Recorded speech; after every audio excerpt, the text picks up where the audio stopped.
Okay.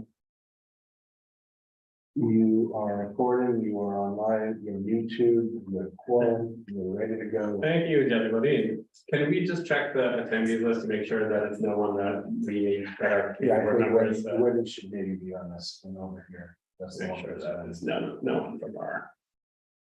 Great. I'll put it right. Yeah, see some friends. All right, let me kick this off with our standard language.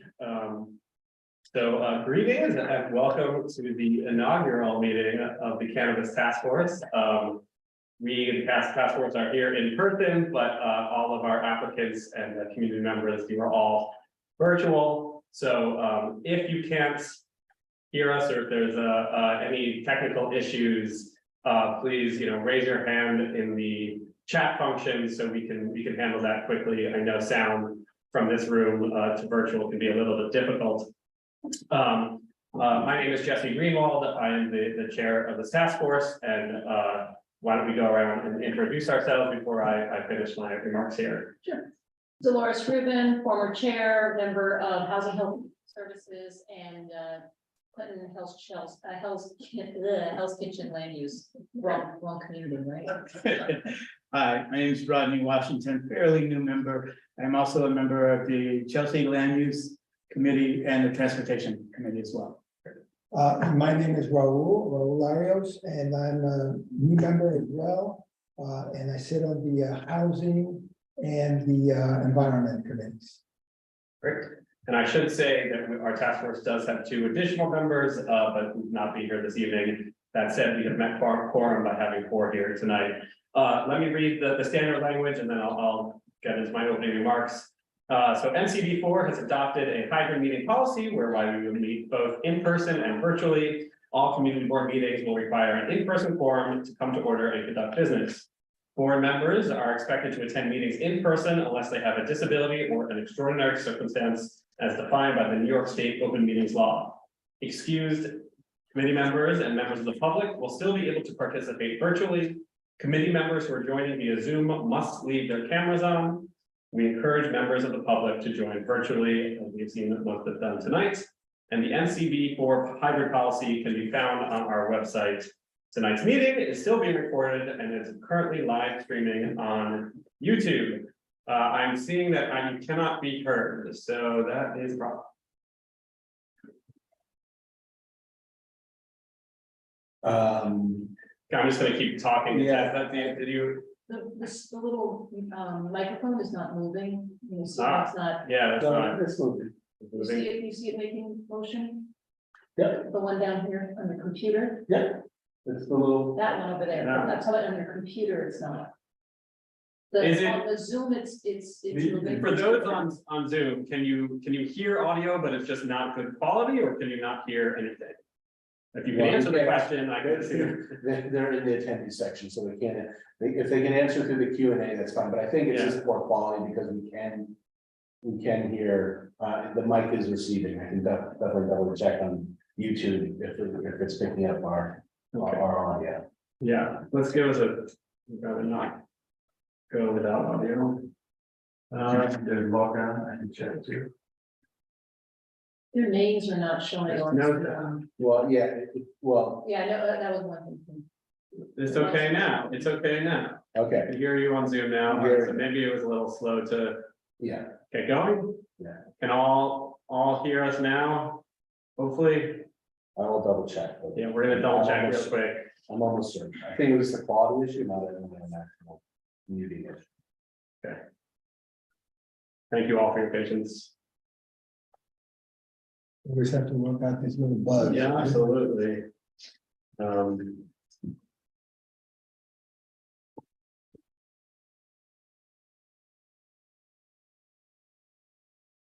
So should we speak so you can hear? Yeah, Jesse? we're gonna. Well, I'll Yeah, tell that's- you. I'll tell you. When it's convenient.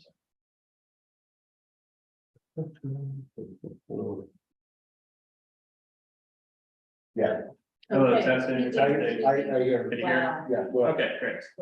That was quick. All right, so we are moving ahead. Speaking of, I will try my best to project and enunciate But just if you don't mind just monitoring the Q&A in case you're like, they're still getting feedback or if there are issues. So for those who could not hear, I just read the standard language welcoming everyone to the meeting and the bylaws or the laws regarding our hybrid meeting policy, since we are meeting both in person and virtually. So this evening, I'll just direct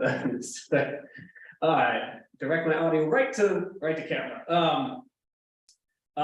Let me before we begin, I do want to just give a brief overview of the current landscape of the legal cannabis market and licensing, and then followed by my expectations for the Cannabis Task Force and how tonight's hearing will unfold. So for the current landscape, as many, if not most of you know, it took nearly 2 years between legalization of cannabis in New York City and the opening of the first dispensaries in New York with the legal license to sell cannabis. In the interim, potentially thousands of smoke shops and illegal dispensaries have begun operating, which constitute a public health risk, are an eyesore, and deprive the state of much needed tax revenue. But tonight is not about those illegal dispensaries. Tonight is about legal dispensaries who, upon opening, must comply with a litany of rules and regulations governing everything from the signage they may use to the products they can sell to the security they must have in place. The first legal dispensaries to open in New York opened up under the CARD program. CARD applicants, which were justice-involved individuals or nonprofits, submitted applications about 6 months ago. And while many of these applicants have received provisional licensing from the Office of Cannabis Management, which we will refer to as OCM, most have not opened because of a statewide injunction. We have some of those applicants here with us tonight, meaning they have already received a provisional license from OCM. I will note that MCB4 held a hearing for our first CARD licensee in our district, and we unanimously supported their application. We expect them to open on West 23rd in the near future. Starting on November 4th, the Office of Cannabis Management will begin accepting applicants from the general public for adult use retail dispensary licenses. There are 2 types of applicants for adult use retail dispensaries: the standard applicant and the social and economic equity applicants, SEE. Social and economic equity applicants must fit within certain categories, such as they are minority owned or primarily women owned, and we have some SEE applicants with us tonight, as well as some standard applicants also. The other type of license we need to discuss tonight is the licensing for what's called a grower showcase. For reasons we won't get into tonight, New York farmers licensed to start growing cannabis are sitting on millions of dollars worth of products that they've been unable to sell in New York State because of the dearth of legal dispensaries. To help these farmers unload their product, OCM created a special license allowing a farmer's market of sorts. The grower showcases need to meet all of the signing requirements of dispensaries and are still subject to many rules and regulations, but the barrier to getting open is just a little lower, and these showcases are strictly temporary. The first item on our agenda is from the Hell's Kitchen Cannabis Collective, a grower showcase that is already operating in our district, but wanted an opportunity to introduce themselves. And I will let the representative tell us a little bit more about who they are. But we do have at least one other applicant here tonight applying to open a grower showcase.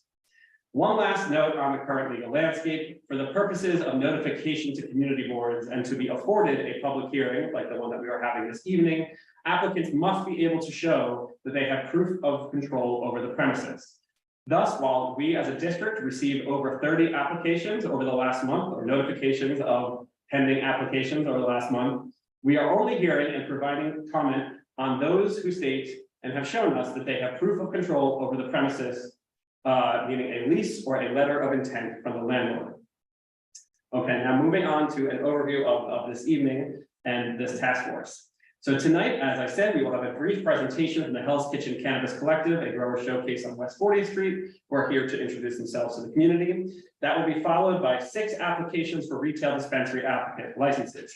Each applicant, please note this, will have 5 minutes to introduce themselves and provide the task force with a little bit of their background and an overview of their operational plans. Because of timing issues, we will be keeping a time limit on your presentations. This will be followed by 5 minutes of Q&A from us, the task force, and 5 minutes of Q&A from the public. It will be brief. Yes, I recognize that, but we have a number of applications to get through this evening, and I believe that each deserves equal weight. A few additional comments before we begin. First, very importantly, we are not here to evaluate whether applicants are properly applying as CARD or SEE applicants. We were leaving that to the OCN. What we are here to do is to evaluate whether the proposed locations of these dispensaries are appropriate for their blocks, and whether we believe that the applicants will run their locations responsibly and as good neighbors. To that end, this would not be the proper venue for members of the public to express their feeling towards cannabis legalization one way or the other. The law has passed, cannabis is legal in New York State.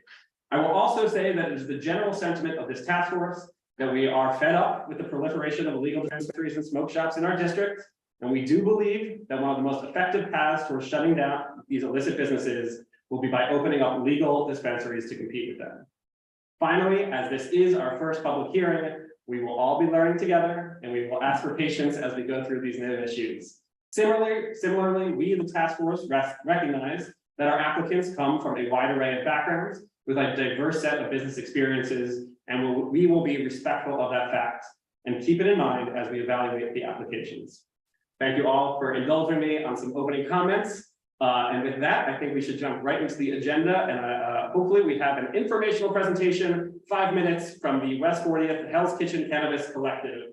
If you're here presenting from them, can you please raise your hand? I recognize Patrick there. Well said.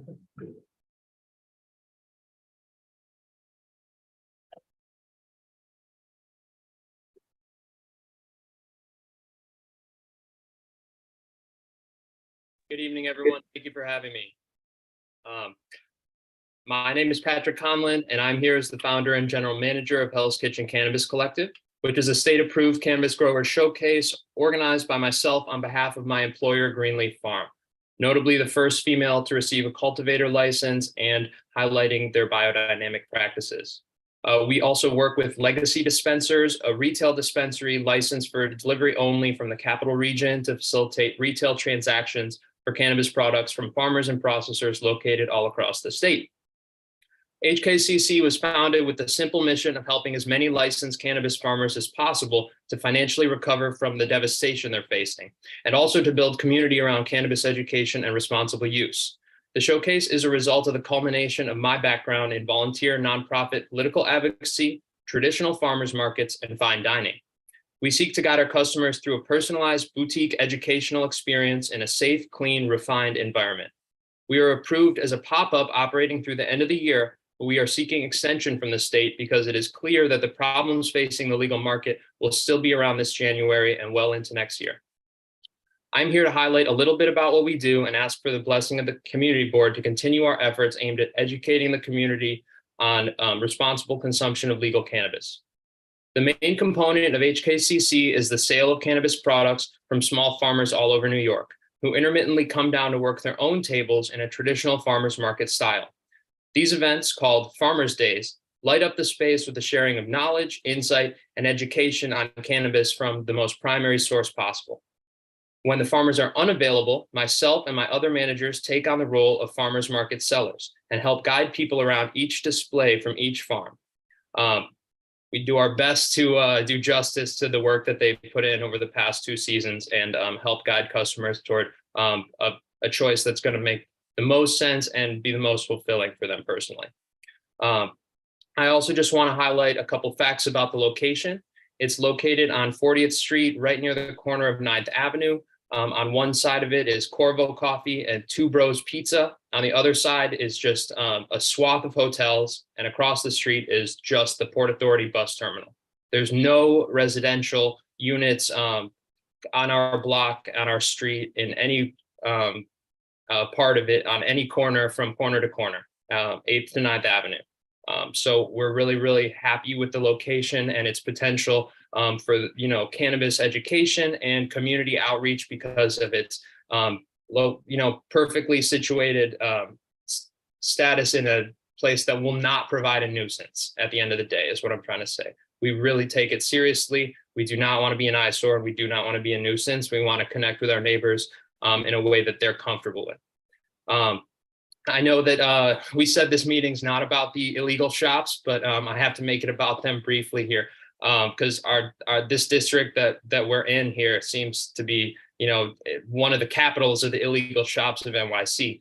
And you know, from our personal experience, these are not small operators. This is like organized, premeditated flooding of untested, potentially chemically tainted product from other states with a glut and oversupply of product. And it's coming here in truckloads, being made available to people who are not of age, without the same allocation of the tax revenue back to the community. It's basically, you know, something you could call a cartel in a state with a super fragile legal industry. And if it's not nipped in the bud now, it's only going to get harder to uproot this swath of shops from the community. I understand and respect that this is not something you're unaware of, and you've been working really diligently to facilitate the removal of this. But I just want to let you know, we are also on the ground, completely aware of this. It's actually crippling our business, and truly something that we want to present ourselves forward as a resource to come together and help address this problem for the community. We've already put a couple efforts forward towards, you know, reporting adverse events on OCM's website, and, you know, trying to write down and track the addresses of the ones that are in our nearest vicinity. I'm here voluntarily, attempting to be the best neighbor I can.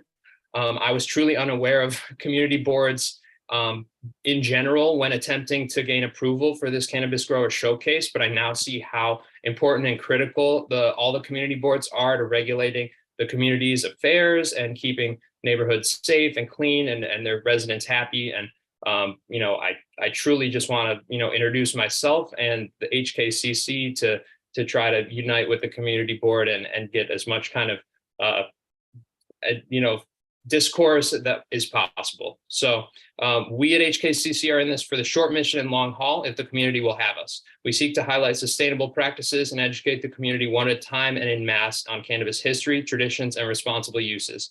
We are asking for the blessing of the community board for the location to continue operation as an artisanal cannabis venue with the community values. If the Grower Showcase program sunsets, we intend to potentially partner with a candidate for a micro business to occupy and use the space to continue the mission of cannabis education, outreach, and community. I would also love a determination about the location on the block for a cannabis outlet and my competency to run it responsibly. But if that's not something you're prepared to give at this time, any expressions of support, especially written or official ones, would mean a lot to us as we all come together to face this flood of unsafe, out-of-state illegal product that is threatening our lives, and as we all seek reliable knowledge about a product that was under-researched for a very long time. Thank you so much. Thank you, Patrick. Thank you very much. I have a few quick questions and comments, and then I think we'll be moving on. I'll open it up to the task force if they have some quick questions as well. I will say just off the bat, obviously we have you down as an informational presentation rather than a hearing, because we did recognize that you are already approved for this site by the Office of Cannabis Management, and so our opinion would be a little late. That being said, it does seem like you want to extend your stay in this location past what your current license allows you to do. When does your current license expire? December 30th. December 30th. Okay, so I think what we would ask from you is we would send you the application that we send to all of our applicants here this evening, have you fill that out, and then come back to us for us to more fully evaluate, you know, how your business is being run and whether that you are right for that location. But since you are at that location, we definitely appreciate all the thought that you put into the work that you're already doing, that you're there, that you're here tonight. We definitely appreciate it. And I should just clarify, when I said we're not here to talk about illegal dispensaries, what I just meant is that we're not here to spend all evening talking about enforcement and all the ways to shut them down. We are here but it is very important context, and we want to talk about how we can best, as a community, support any legal operations within our district. So in the hopes that if by supporting illegal dispensaries, we are slowly shutting down the illegal ones. So any questions or comments from anyone on the task force? Considering that the recommendation is to come back to our November task force for a formal hearing, then there would be no questions for now, for me. Quick question, could you speak briefly about the education and outreach you're doing in the community? Absolutely. So we're looking at partnering with different nonprofits and like such as New York NYS Cannabis Connect, Cannabis Workforce Initiative. We have some of their resources up in our store. We're planning like educational events like Cannabis 101 type classes that we could do like as a little presentation that'll come just educate community members. And a lot of it's been, I mean, frankly, our concept allowed for a lot of intense education and events, but our staffing, we had to downsize a lot because of sort of the reduced business from all of the competition with the unlicensed shops. So a lot of our education and outreach has just been face-to-face, on the ground, customer by customer, kind of educating them. If you walk through our doors, I mean, the first thing you hear is like, did you know you're in the first source of legal cannabis in this whole entire area? If you had gone anywhere around the corner, it would have been unlicensed, it would have been from another state. So, you know, my personal background, having gone to all of these, you know, cannabis oriented community gatherings over the last year as legalization has really ramped up. We have a lot of organizations that are kind of waiting in the wings, ready to jump in and start doing education and outreach type events as we pick up speed. But the hope has been for more momentum, and that's not really come yet. So we've done a little bit, but that's more something we're trying to promote as we build up. Thank you, Patrick. Thank you so much, and I'm happy to fill out and come back and happy to oblige with that.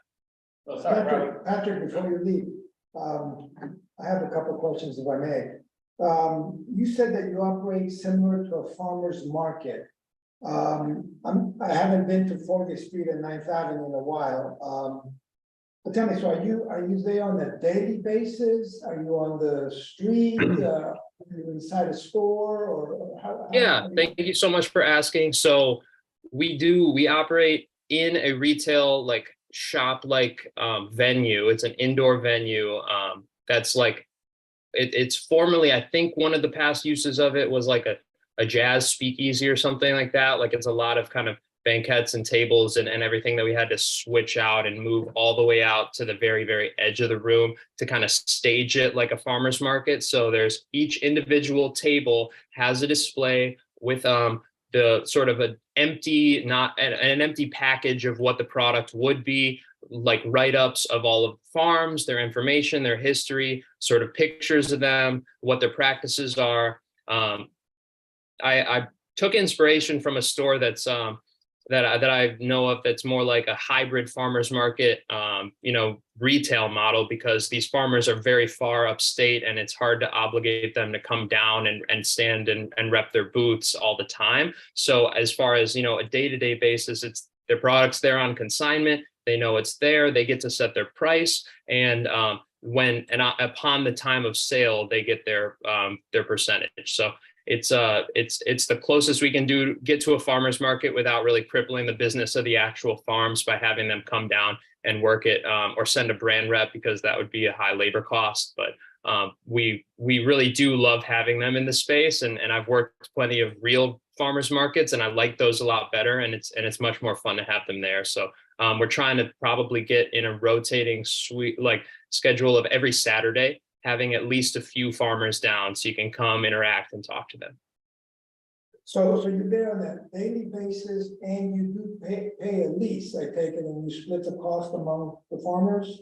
Yeah, so my farm is in charge, is you know, the tenant of the lease. So the farm I work for is, then we take a small portion just to really cover our basic costs of staffing, rent, and overhead. And then, you know, the farmer and the retailer who we partner with, because farmers in New York with a two-tier system, we're not allowed to take any money or sell direct to consumer in any sense other than if we were a micro business, and those aren't licensed yet. So we have to have a retailer. So Legacy Dispensers from Albany is actually doing a lot of the grower showcases throughout the whole state. They have like 10 or 12 upstate, but they've agreed to partner with us and come down. And work the POS for us. Although we are able to have, with the amount of farms we have, which by the way is 9, adding 2 more in the next week, and then we would be able to add more retailers if we had a problem with long lines and getting people through, which would be an amazing problem to have, but isn't one we're facing right now. Thank you, Ed. Thank you so much for all the information, Patrick, and we'll be in touch. Thank you for coming tonight. It's much appreciated. Thank you so much, everyone. It was a pleasure. Okay. Thank you. Next on our agenda, our first applicant this evening will be 334 9th Avenue. This is 8th Avenue Tobacco and Magazine, and you will please raise your hand if the attendees will move you over. And again, if we can limit presentations to 5 minutes so that we have about 10 minutes in total for a Q&A session. Judy, just because I see your hand is raised, I'm gonna lower it, and if it's for this topic, the 334 9th Avenue, you can raise it up, just because it's been up for a long time. All right, Judy?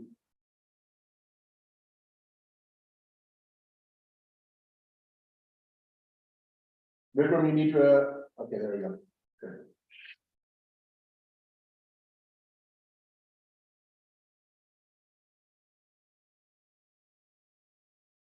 Who from our committee is the point person on this one? Or task force? I'm sorry? Who was our point person on this application? Me, Okay. yeah.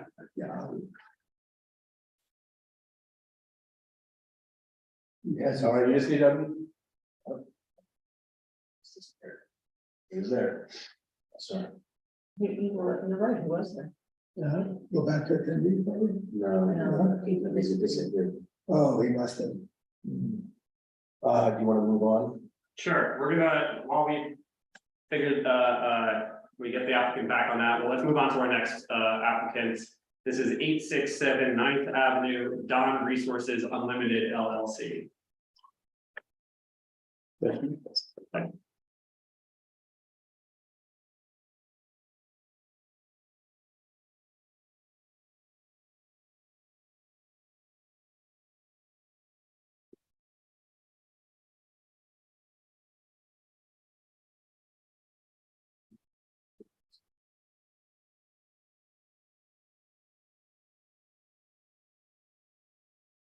Jeffrey, you need to accept me bringing you over. There we go. Oh, you did fine. All right, I'm gonna allow you to talk, Jeffrey, because I think you're. He's There he is, there he is. Oh, okay. Jeffrey, you with us? Yep, I'm on. Okay, is there anyone with you? Hang on, let me make sure he's on. I'm pinging him now to make sure he hops on the call.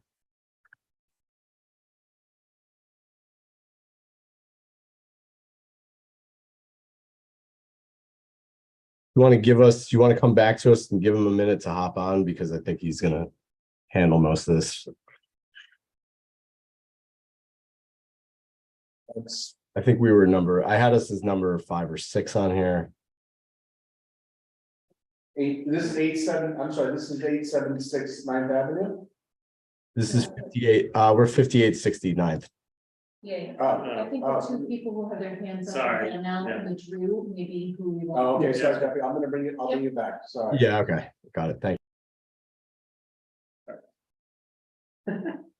Okay, try this again. Can people rename themselves in there or no? Can we ask people to put up their, What, which?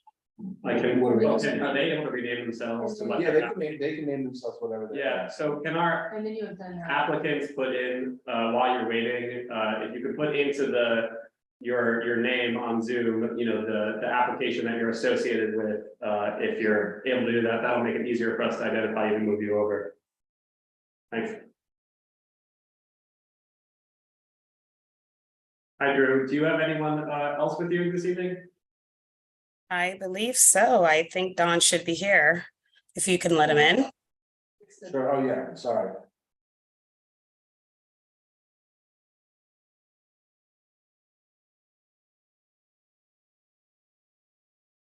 We had a quick PowerPoint presentation. I didn't realize there was a time limitation to this, so I'm going to try to zip through it if that's okay with you guys.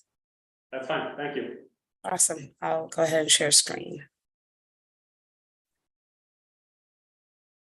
Hey, Don, are you able to see this? Yep, we see it. We see it. Don, you need to take yourself off mute.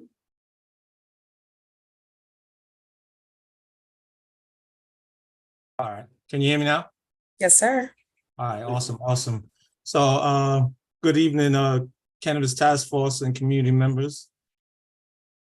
My name is Donnell Furlow, and next slide, Drew. Excuse me one second. Sorry about this. My notes.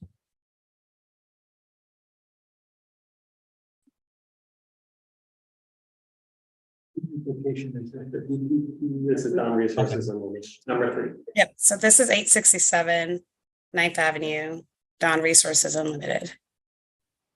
And while Don's getting his notes together, I'll just introduce myself. My name is Drew Ledbetter. I'm a cannabis consultant. I am CEO of Mac Legacy Group. And after Don introduces himself, I'll be doing a quick presentation on his behalf. Yes. Thank you. All right, thank you. I'm sorry about that, that brief incident. But anyway, my name is Donnell Furlow. I'm the CEO of Don Resources Unlimited. I'm a native New Yorker and a father of 2 sons who one still attends school in this district. I'm an entrepreneur with a background in management and distribution services. Awesome. Yeah. So just briefly, I'll put together a team of advisors and experts to help me deploy this license successfully. The list includes my legal counsel, Vicente, Smoking Dispensaries, which is a company who's going to control the build out and security, and Dutchy, which will be in charge of compliant sales and tracking, as well as payment processing. And Drew Ledbetter, who just introduced herself, is Mac Legacy Group. She's a team member of mine with operational experience to ensure that our operations are safe and do not cause a nuisance to the community. So with that, I'll pass it over to Drew. Thank you so much, Don. And I'm going to zip through this as best as I can with the time limitation. So please bear with me. How did we get here? Essentially, we had to go through the community process to do some notifications.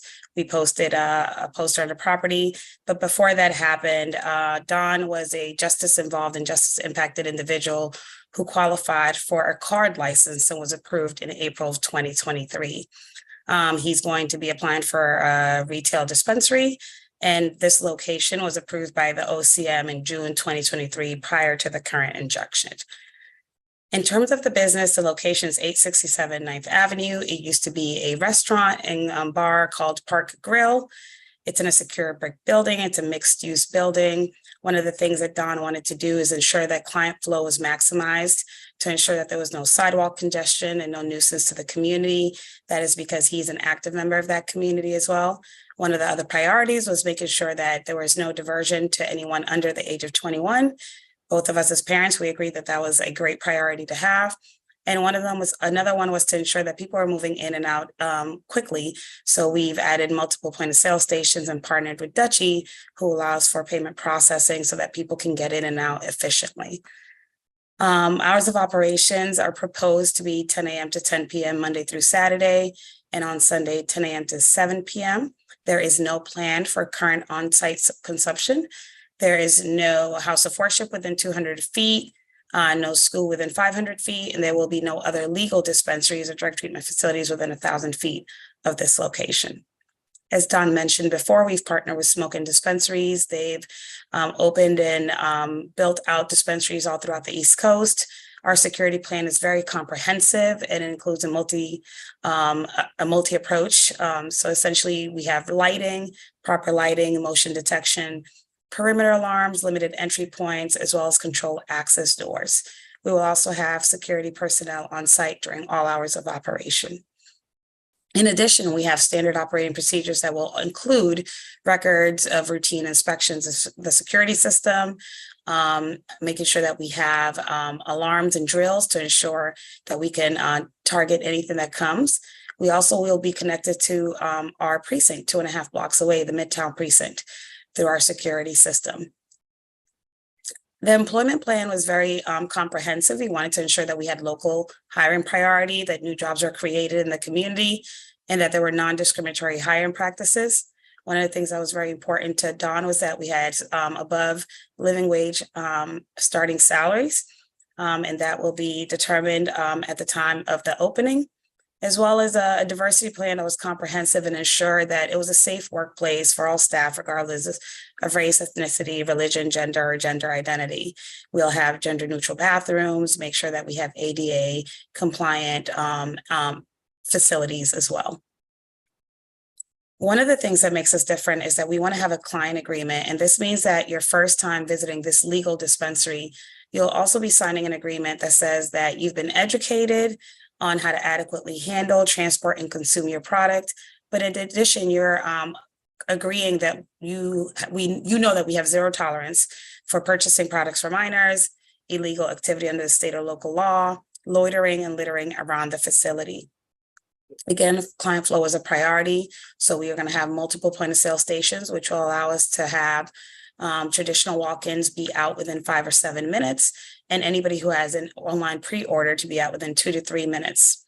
If we have outdoor crowd control, we'll make sure we use stanchions and ropes for any outside of crowd control, as well as having crowd management training and regular walkthroughs of outside of our facility. Staffing will have first aid kits and make sure that everybody is trained not only on the sale and compliant sale of the product, but also on how to de-escalate situations and ensure that the crowds are always safe when they're in our facility. There'll be multiple entrances and exits and ADA accommodations for impacted customers. All exterior lighting will be up to code specifications and code conforming. This is important because a lot of the illegal shops have really neon bright lights that are a nuisance to neighbors when they're trying to sleep. In terms of our products will only be sourced from legal and licensed cannabis product suppliers. Will include a variety of products and non-cannabis products, but we will only carry products allowable by law that have been tested and deemed safe by the state for consumption. Diversion prevent. Am I hello? No, keep going. I'm sorry. Diversion prevention, again, super important. We will have a technology-rich environment. Upon entry to the facility, your ID will be scanned to verify that it's not a fake ID. We also have inventory policies enforced through the BioTrack seed-to-sale tracking that the state mandates that you do have. All marketing will be geared towards those who are 21 plus, and we're definitely dedicated to having a comprehensive enforcement of our security plan, which means all IDs will be verified by scan. In addition to our operational and highlights, I want to also highlight some of the community benefits. One of the things about being just as impacted and just as involved is that you understand the stigma that comes around the plant. So education is of utmost priority. Make sure we have consumer education, community education. We believe in the power of the plant. We believe in its healing properties. We want to educate the community between the difference of legal and illegal shops and the concerns around this concept and why it's important to buy legal tested products. We're going to have education materials for all consumers around consumption and what's best for them. And also diversion prevention education with youth and education around legal adult use. We want to work with you and partner with you, the community board, and try to advertise the hiring fairs, work in collaboration with you to really attract local residents as employees with really a priority and focus on having a diversified workforce. In addition to all that, we want to make sure that we are really partnering with all community resources. So we are asking that you lead us and guide us to people who are marginalized or having trouble, anybody that could use and benefit from consumer education or anything that we can do to help enhance their existing efforts, like nonprofits that are educating youth on diversion prevention and substance abuse. We want to partner with all local facilities to ensure that we're out there and we're being present in our community. Don, go ahead. I try to stay on time. I apologize. I try.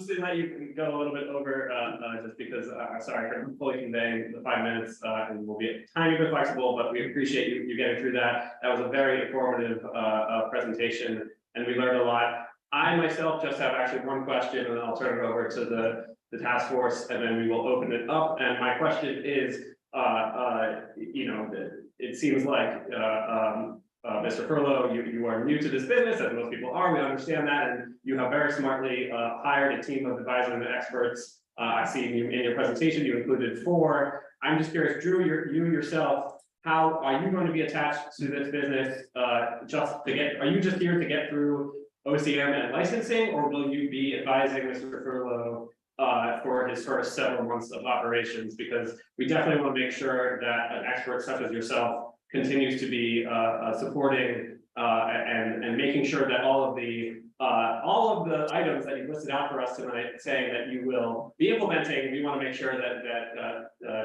that is followed through on. And so I just want to make sure that you yourself or someone from your team will continue to be involved even after licensing. Yeah, absolutely. I think part of our business format is that not only we get you through licensing, but we really support and empower. So my job is to make sure that Don sounds just like me a year from today, that Don can operate his business the way anybody else would operate their business. We are attached at the hip right now, mentoring, educating, and really building him up. We do a lot of coaching and making sure that we're attached at the hip. We will have our CFO, our COO all involved through the first year of operations to ensure that the business is successful before we kind of detach and let Don run on his own. Great, thank you so much. Sure. Thank you for the excellent presentation. Before we start, at that location, there are 3 vacant spaces. Yours would be the one in the center, is that correct? Correct. That's correct. Do you know what's going in the other 2? There's the sandwich shop. And Yeah, I'm New not York, sure, Don. New York Deli, I believe. Okay, and the other thing I noticed is that there's a park across the street. Any concern about that? Initially, we thought about that. We've been at the location a lot. The park across the street does not necessarily have a lot of children that play in there. There's not a playground that's active. I think it's a good opportunity to have community activations around education. So we see it as a benefit and not necessarily a deterrent. Okay, thank you. Also, so again, excellent presentation. Any thought on the employee in charge or who will be the manager? That seems to be a key role that the cannabis office will be looking for. I think it picks up on Jesse's point as well, to help manage. There's I guess a prerequisite to having training manuals for the employees as well. Any thought given to that? Absolutely. And I think one of the things that's really important to know is that not only will we have standard operating procedures, but also we are partnering with an attorney that will have an employee handbook. We want it to be able to run whether we're there or not, because the rules are so clear that everyone knows exactly what they need to do when we're not around. Don has committed to being in store every day and really managing the customer experience. And he's going to be very present and accessible. And that's why you have his contact information, so that if there's any issues that arise, you're able to meet the owner, the license holder, and the person who's really behind this and have that conversation directly with him. Sorry, and one last thing that I did pick up. So it looks like with the notification and the community relations, it sort of says that on the application, notify the owner of the building, will notify the tenant. Was there any other steps done for outreach in the area? Not at the moment. I think that we're really leaning on you to let us know who needs to know, how do they need to know. I don't think we're claiming to be experts in this. You have your ear to the community, your ear to the street. So we're really looking to have that partnership and say, we need to have this conversation. Who should we have it with? Who's a community leader? Who's somebody who has influence in the community and can get a group together for us to educate? I think we're really looking as you as partners in this, and not just somebody who are just presenting our ideas to. Thank you. So just piggybacking on that, I mean, I see that we have the president of the West 55th Street Block Association with her hand raised to ask the question. And you already answered that you are looking for us to guide you on who to speak to. But back to the location of across the street, Ballsy Park. Yes, it doesn't have facilities for children. However, it is a place where people do hang out. And one of the concerns that we have around security is security that is immediately around your location. But because this is directly across, and it is a place that hangs out. What I'm wondering was there any thought into past your borders of exactly your store, of how you can ensure that there is appropriate use around your product that doesn't encumber the rest of the community? No, absolutely. And I think one of the things that is real as day for us right now is that there are illegal shops kind of around that area already, and people are already gathering in that area to consume. So what we are thinking is that as the community rallies around the current issue, that when we come on board and after our build out, that we're able to amplify whatever the community is already doing to resolve that issue in hand. I don't think it's something that requires a unilateral approach. I think it's going to be a really like everyone has to chip in to really ensure that the safety of our children, the safety of our residents is a priority. But because it's currently happening, I'm not going to come in with a great new idea. I want to see what is working for you and how can we support you, make sure that that works for everyone all the time. Thank you, Drew. Thank you so much. I'm going to open it up to the community. If anyone from the community, not on the community board or on the task force wants to speak, please raise your hand in the attendees, and we will move you over to ask the question. Well, Carmen.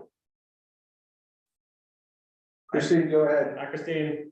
Hi, can you hear me? Yeah. Sam. Okay, my name is Christine Gorman. I'm president of the West 55th Street Block Association. Thank you for your presentation. A couple of questions. Although technically you say you are not near a school, within the several 100-foot rules, have you reached out to the High School for Environmental Studies, which is on West 56, right around the corner from you? The Alvin Ailey School, which is right down the block from you. Both of those places, I think, would be places you would want to reach out to. We have an unlicensed cannabis shop on West 55th and 8th Avenue. Already, we are seeing students from the High School for Environmental Studies going into that shop. Your location would be even closer to the High School for Environmental Studies, and it's on the pathway for those students. It's a kind of a magnet school. Students come from the Columbus Circle subway stops to go to that school. They would be going right by your shop on the way to the High School for Environmental Studies. So I would highly encourage you to reach out to them as well as to Alvin Ailey. There are a lot of young people who take the dance classes. No, absolutely. And thank you so much for that feedback. That's critically important. I think one of the benefits of us being a legal shop is that you would need to have an ID to even enter our premises. So unless you have a really fancy ID that can pass through that TSA scanner that we're getting, you're not going to be able to enter the shop. And I think that one of the things that OCM prioritizes is that they really attack to close down shops around legal shops because they want to ensure the success of legal shops. So having those conversations are critically important to us. As Don mentioned, his son is currently a student in this district, so that's critically important to him as well. That to ensure that these children are not only educated, but that they also understand what consumption does to their brain and kind of all the impacts, and that we're partnering with those schools. So thank you so much for that feedback. And one just point of clarification, just for future reference, it's Midtown North Precinct, not just Midtown Precinct. So you'll look like you're more in the know if you refer to Midtown North. I think Don sent me the exact name and I just missed an entire word in the presentation because I do recall him saying Midtown North, and we've definitely walked the blocks a few times and I've seen it. So I do apologize for that. Thank you very much, Christine. Seeing no further hands in the community, I will discuss how we're going to approach this application, or will present my ideas, and then we can discuss. This is where, for those who are joining, things might get a little bit complicated at first as we figure out how to do this, because again, we are doing this for the very first time in terms of approving and voting on and writing letters regarding our legal dispensary applications.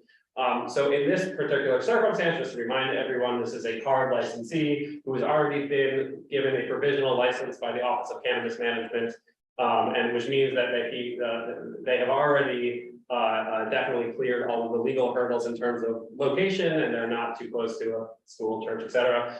I was also very impressed by the presentation. I also want to let anyone know who's joining in as a guest, who is not an applicant online, that we've had all of our applicants fill out a pretty intensive application with asking them for a lot of information. And I do want to express to this applicant that we really appreciate the time that you spent filling that out and all the information that you provided. That's another point for us to be able to point to and to take comfort in that you are taking this seriously and taking responsibility seriously.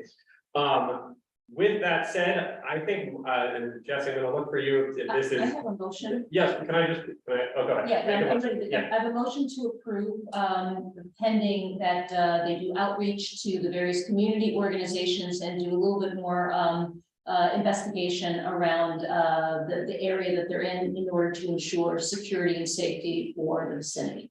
Second.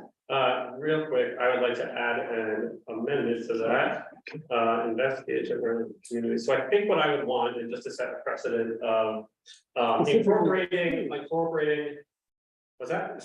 Specifically the schools, Yeah, right? all The community- high school all and community schools, yeah. Community and outreach would be, can we attach as an exhibit to our letter incorporating the presentation that we received and saying as a condition of approval that you will follow through on all that you have presented on this evening. One standard line, but then just attaching that presentation, and then we can all take comfort that what you say to us, you will follow through. That would be my amendment to the. You want to make the presentation an appendix Correct. and reference it in the letter. That is Yes, correct. that's Instead completely of writing it sufficient. all out, instead of Yeah. writing it all out, the letter. Yeah, exactly. That is what I would like to do if it's second. Great. So all those, I think we have a motion. All those in favor, please raise your hand. That is all those opposed, all those present, not eligible, all those abstaining. Going through the motions here. Thank you so much for the presentation. We will get a letter out to Office of Cannabis Management. Good luck to you, and thank you so much. Thank you very much. Thanks. Great. Good evening, Jesse. This is Vikram. Sorry, I had technical difficulties before. It's 334 9th Avenue. Just came back on. If you may. Great. Give us 1 second, and then we'll be ready for you. So we're going to be, for all those listening, we'll be returning to our second item on the agenda, 334 9th Avenue, which is the 8th Avenue Tobacco and Magazine Incorporated. And again, if you are ready with Vikram, do you have anyone else with you? No, I'm the co-owner of this corporation, so I'll be representing the whole company. We're running this little bit of problem here for some reason. This happens sometimes. I can't make Donnell and Drew back into attendees. So I either can kick them out. Well, why don't you ask them if they want to? Yeah, I'm saying, so Donnell and Drew, you don't have to stay on unless you want to, but I can't put you back. So I'm gonna just either You can kick us out and I'll just rejoin as a. Absolutely. Thank you. Yeah, we're going to do that. Awesome. Okay, great. Thank you. I appreciate it. Thank you. I appreciate No it. problem. Yeah. Okay. Well, So, well, no, don't. no, well, I didn't, it's too late. They Oh, already, they, they already left. oh, they left on their own though. Yeah, they left. Interesting. Yeah. Can Go everyone ahead. hear me? Yes. Hey, good evening, esteemed members of Community Board. I'm representing 8th Avenue Tobacco and Magazine Inc. We are located on 334 9th Avenue on the corner of 29th Street. We've been a member of this community for almost 2 decades, which is 20 years. We were on 8th Avenue and 29th Street from 2003 to 2013. And 2013, we leased a location here on 9th Avenue and 29th Street. So we've been doing business in this community for more than 20 years. Our record is spotless. We haven't received a single citation from any department, whether it's federal, city, or a state. We have a number of different licenses. We have tobacco retail license. We have electronic cigarette retailer license.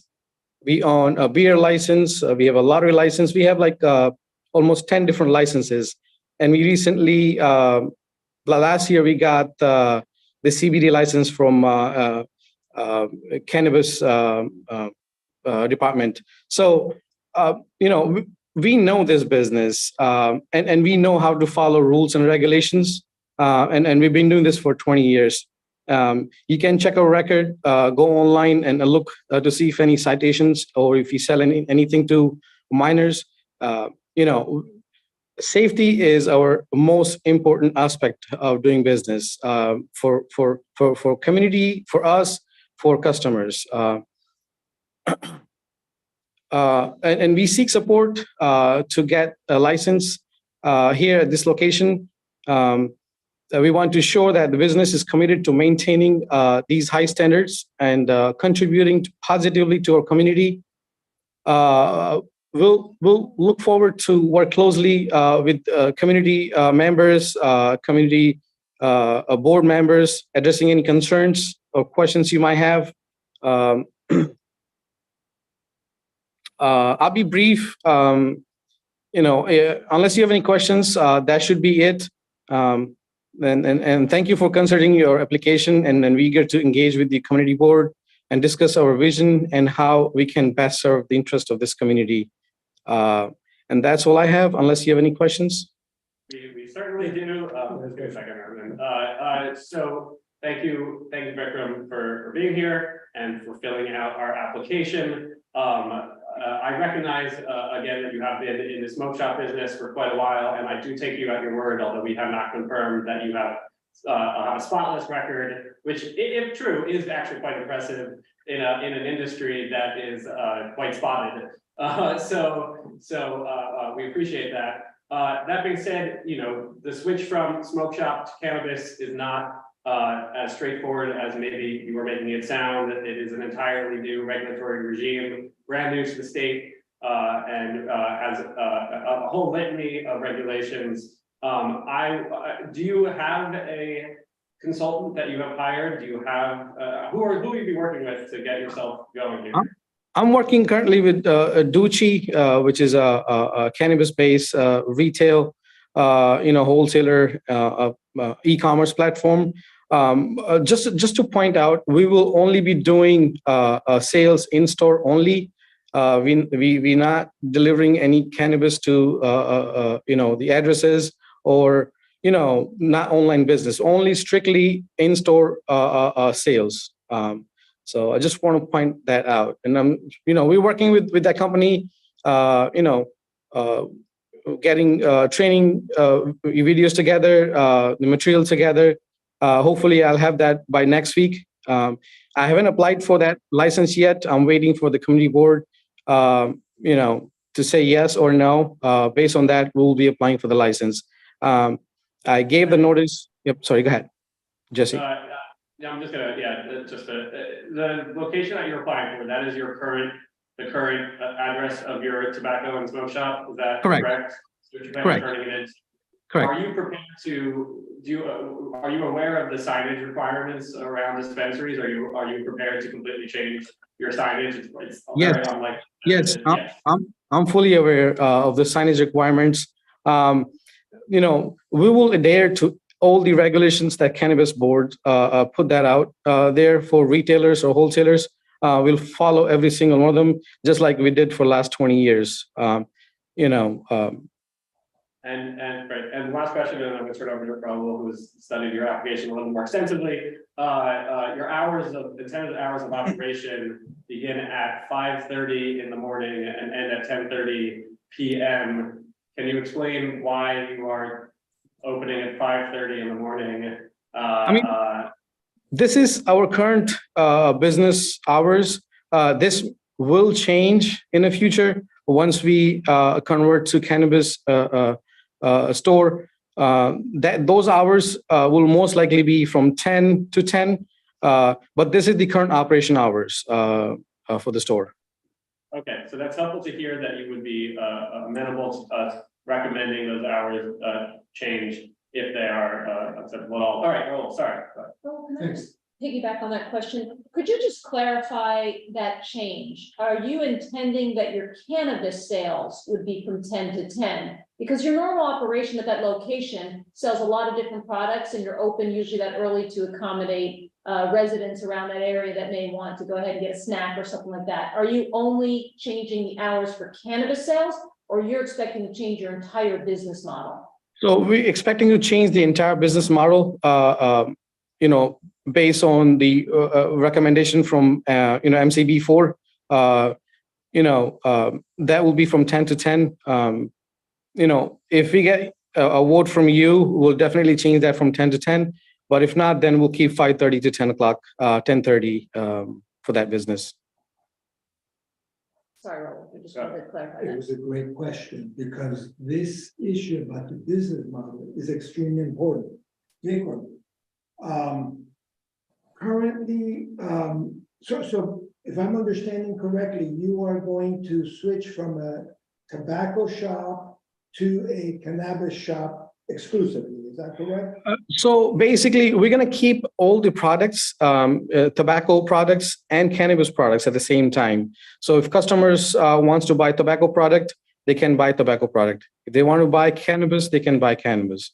So that's gonna present some problems for you, because since cannabis is not legal at a federal level, then that means you can only sell cannabis on a cash basis.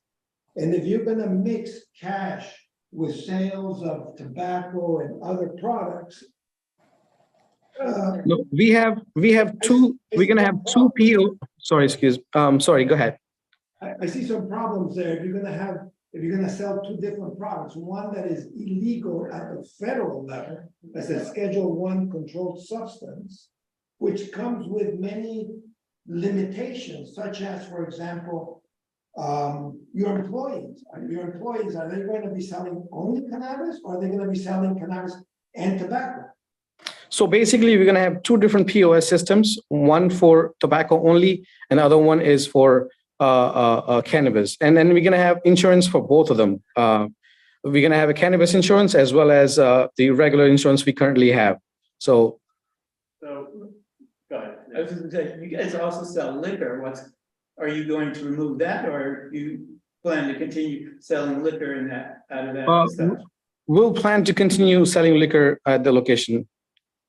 So, Vikram, I'm gonna tell you now, even before we move on to the public, what you are presenting to us. One, we want to take the time to even confirm what you are suggesting is legal under the cannabis regulations and laws. I would be very surprised if it is, and if it is, I think we would take issue with it. I think we would recommend, before moving on, although you can disagree and we can have a vote this evening, that you take the time to hire a consultant to take you through the steps and all of the ins and outs of the pages and pages and pages of the cannabis regulations, and confirm that your proposed business plan is legal, and perhaps come back to us in a month, because with a proposal, and basically what I'm asking you to do is postpone for a month and come back again. And by the way, I should say, my understanding from the Office of Cannabis Management is yes, although the application period opens on November 4th, they will not begin reviewing any applications until December, so it would not impede your ability to get a license or put you in any worse position. Okay. I would add to that, Vikram, that you consider perhaps two separate business models. One where you do your tobacco and where you currently now, and perhaps next door, you could have your cannabis as a separate business, separate books, separate employees, because otherwise I see problems. I see problems you're trying to mix both. Yeah. Just consider, just for your Thank you. consideration. No, thank you for the feedback. Greatly appreciated. Go ahead.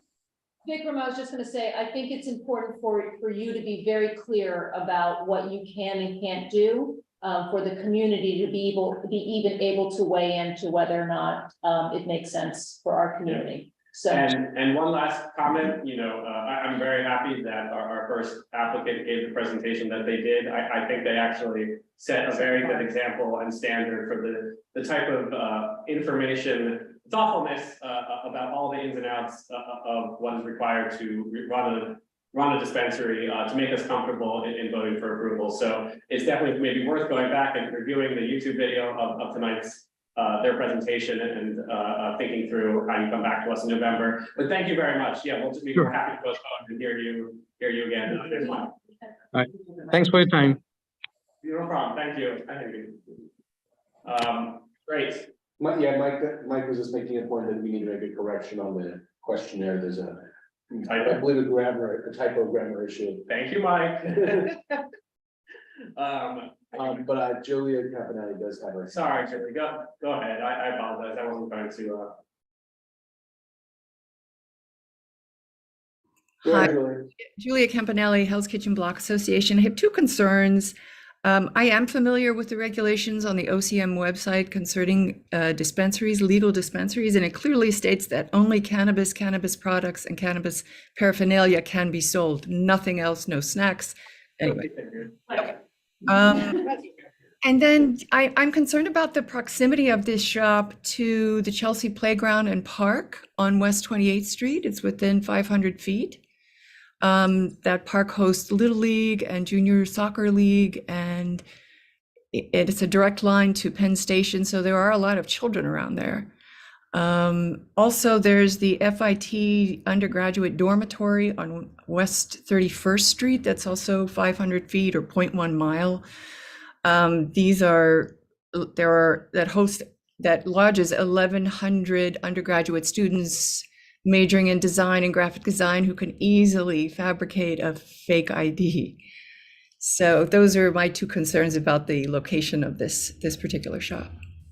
Thank you. Julia, thank you for that. These are the questions that I was going to ask about those two locations, but since we've asked for more homework to be done, I held off. But thank you for at least articulating from the community directly those same concerns. Yes, thank you, Julia.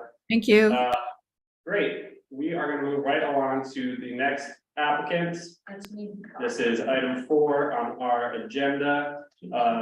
Right, that's 301 West 45th Street, brought to us by AA 301 West 45th Street Incorporated. If you're associated with this application, please raise your hand in the attendees lists. Right here? Right here? Yeah. No. Oh, thank you. As long as you don't strike that on there. So Paris. 20 euros.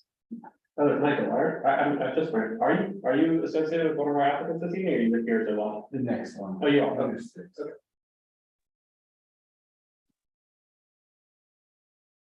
I'm gonna remove that one. Right.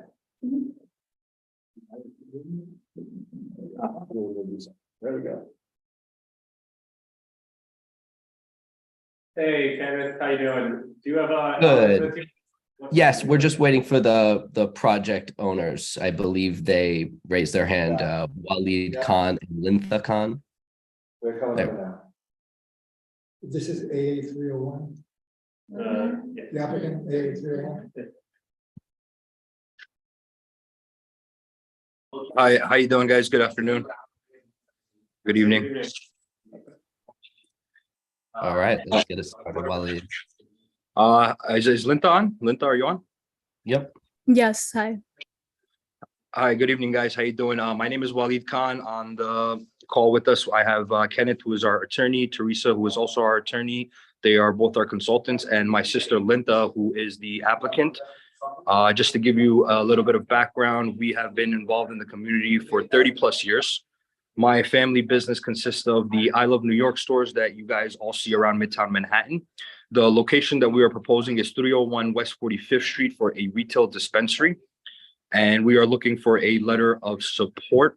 I'm going to keep it brief so Ken can go into the slideshow and give you guys a little bit more understanding of us. But just have a little basic background of us. Our family has operated in New York since 1985.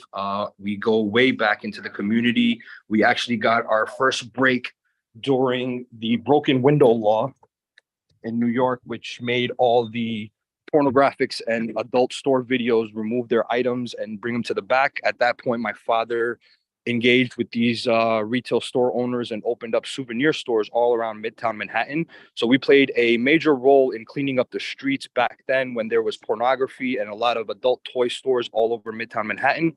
Alongside that, we support the community. We're very involved in the community, but not only just the community, we take care of the tourists, which is a major attribution to New York City.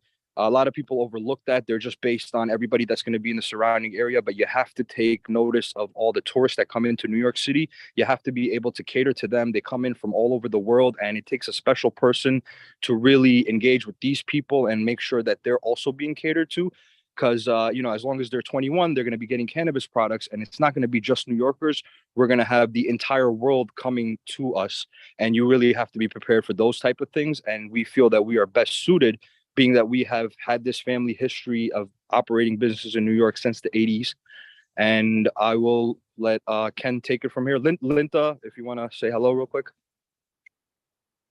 Hi, I'm Linta. I'm Waleed's sister. I'm currently a senior at Ramapo College. I'm getting my master's in business administration. I've worked alongside my brother and my dad my whole young adult life, working in the cities that we have, working in the stores that we have in the city. And I could just say that the ethics in the business that I've seen will go towards the cannabis business that we're venturing into. For example, all of the points that are going to be iterated by Kenneth. You can see how these operations will run in a safe and moral and beneficial way to the community, to the people, to the tourists, and more. So yeah, I'll just let Kenneth go. Thanks, Linta. I appreciate that, the sentiment. So good evening, everybody. This is an exciting time because those individuals who have been disproportionately impacted by the war on drugs, those individuals who have not had the same opportunities as others, whether they be minorities, service-disabled veterans, women, are now being provided the opportunity to jump into an industry that is in its infancy. And we are beginning to prepare these applications for individuals who will become the leaders of the industry that we are creating here in New York. Linta is going to be what is called in New York a C applicant, and a C applicant stands for Social Equity Entrepreneur Applicants. These individuals, like Linta, are being given the opportunity to jump in now while the industry is new, to set their feet in the industry and become the leaders. We're really excited about this application at 301 West 45th Street, because we know that as with the skills that we have on this team, my law firm has been advising cannabis businesses for 5 years, first in California, where you can see I am right now, and now I'm licensed in the state of New York as well. So bringing my skill set from California with the years of experience that I have helping businesses operate compliantly, and now bringing that skill set to New York, I think is going to provide a leg up for any operators in the state of New York who want to run their business compliantly, legally, following all the rules, and ensuring that those people who have been impacted by the war on drugs or have been disadvantaged by our system are given those opportunities. I'd like to introduce Teresa Dobrash. Teresa Dobrash has been successful in operating cannabis businesses in Maine, in New York, in California, Colorado, and now in New York. She is the consultant for not only this application, but she is also a leader in the CGS, as you heard earlier today, where people are being provided opportunities, the cultivators are being provided opportunities to sell their cannabis direct to consumer because of the bottleneck that the OCM has created.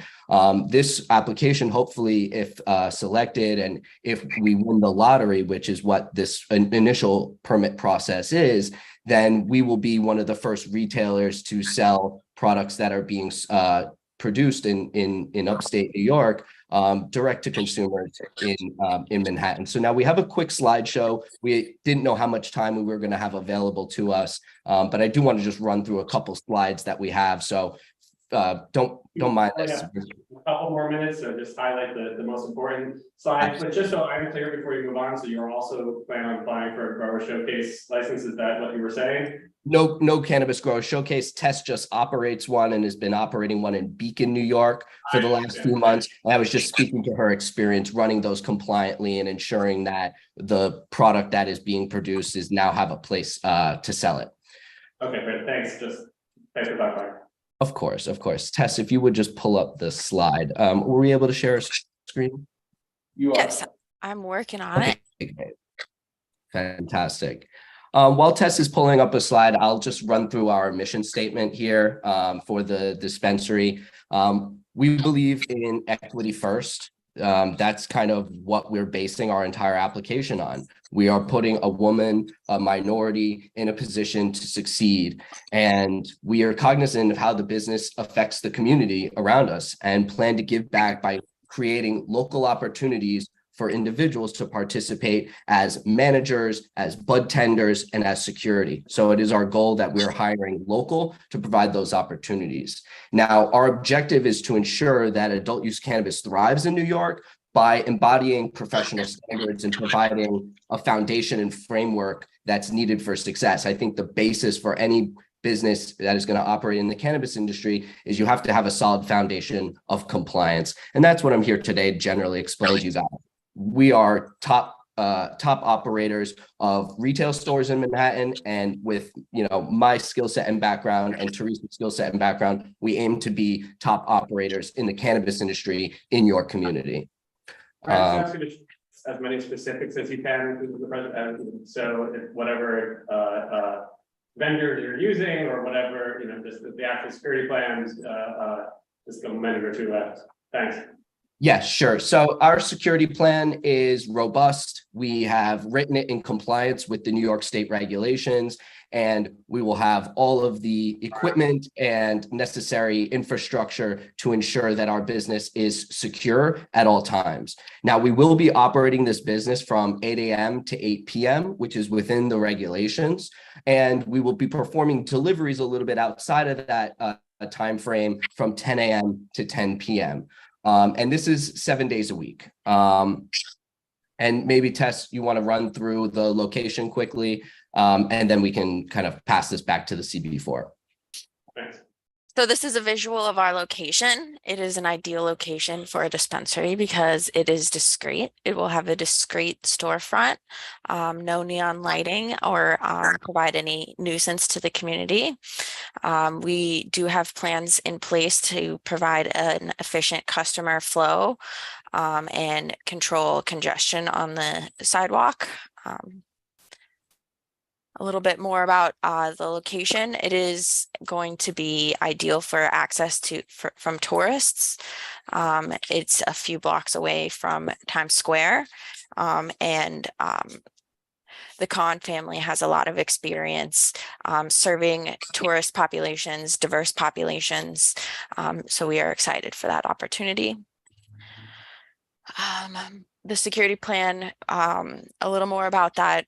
We are going to have a security guard and install a robust security system that is going to include surveillance at all points of purchase, at all points where we will be checking IDs. ID is going to be required to enter the building. All persons must show their ID, and we will be using ID verification equipment to verify that the ID is not a fake ID. Additionally, we will be having extensive training for our team. We have standard operating procedures in place that have been written according to New York standards and according to our expertise that we've garnered from operating cannabis businesses in other states. We've thought through our standard operating procedures pretty thoroughly and want to make sure that all of our procedures are uniform and safe. That's the number one priority for the operation is safety of the community, safety of cannabis consumers. So additionally, all products that are sourced and sold in store or via delivery are going to be sourced from licensed New York cannabis growers. And we will be using additional standards to ensure that we are selling quality cannabis goods that are safe for the community. Thank you very much. I think we'll cut you off there, if that's okay, because it does sound like you're sort of listing all of the various requirements, which is good to us to hear because it does show familiarity with what the requirements are, which is helpful. I'm just going to ask a brief question, and I'm going to turn it over to Dolores for some additional questions, but it's something that we were probably remiss not to talk about with our first applicant, which is about delivery and delivery procedure. A problem in our community is that we're dealing with on a daily basis are delivery drivers who don't necessarily understand the rules of the road or aren't following them, and definitely causing harm to pedestrians, sometimes taking lives.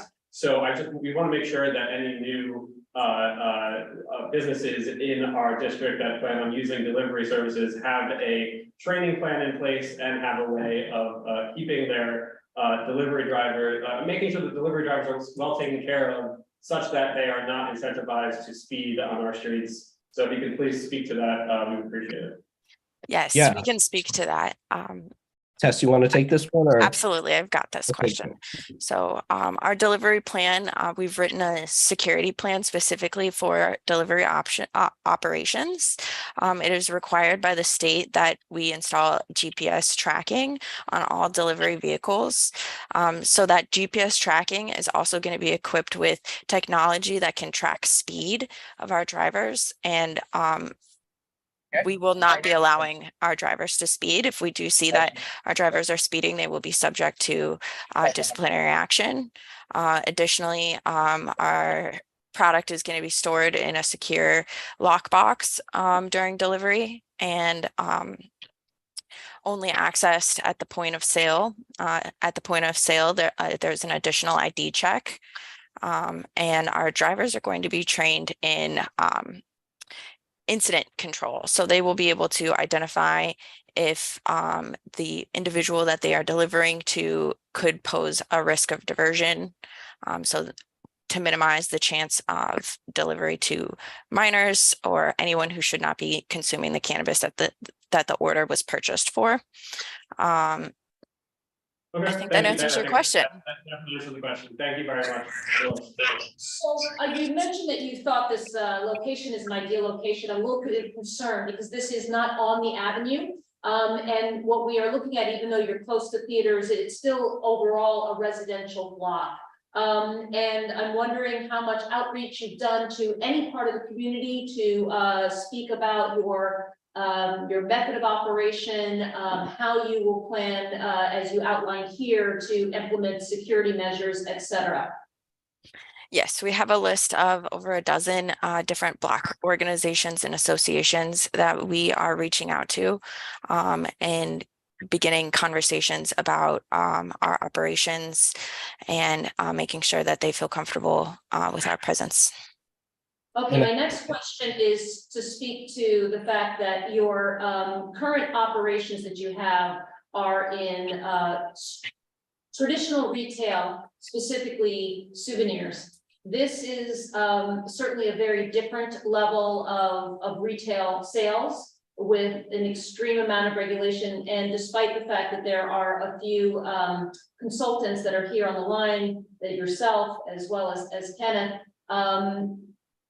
can you speak to why you think that you'll be successful being able to manage a completely different type of business that already has built-in competition all around? Because if you're not aware, we have in the vicinity of where you are at least 11 smoke shops that are dispensing cannabis illegally, and they have been in operation for a while.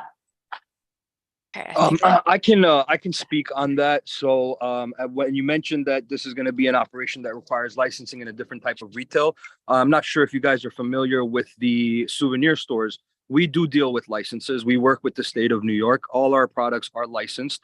The I Love New York comes directly from the state. We have been working with them.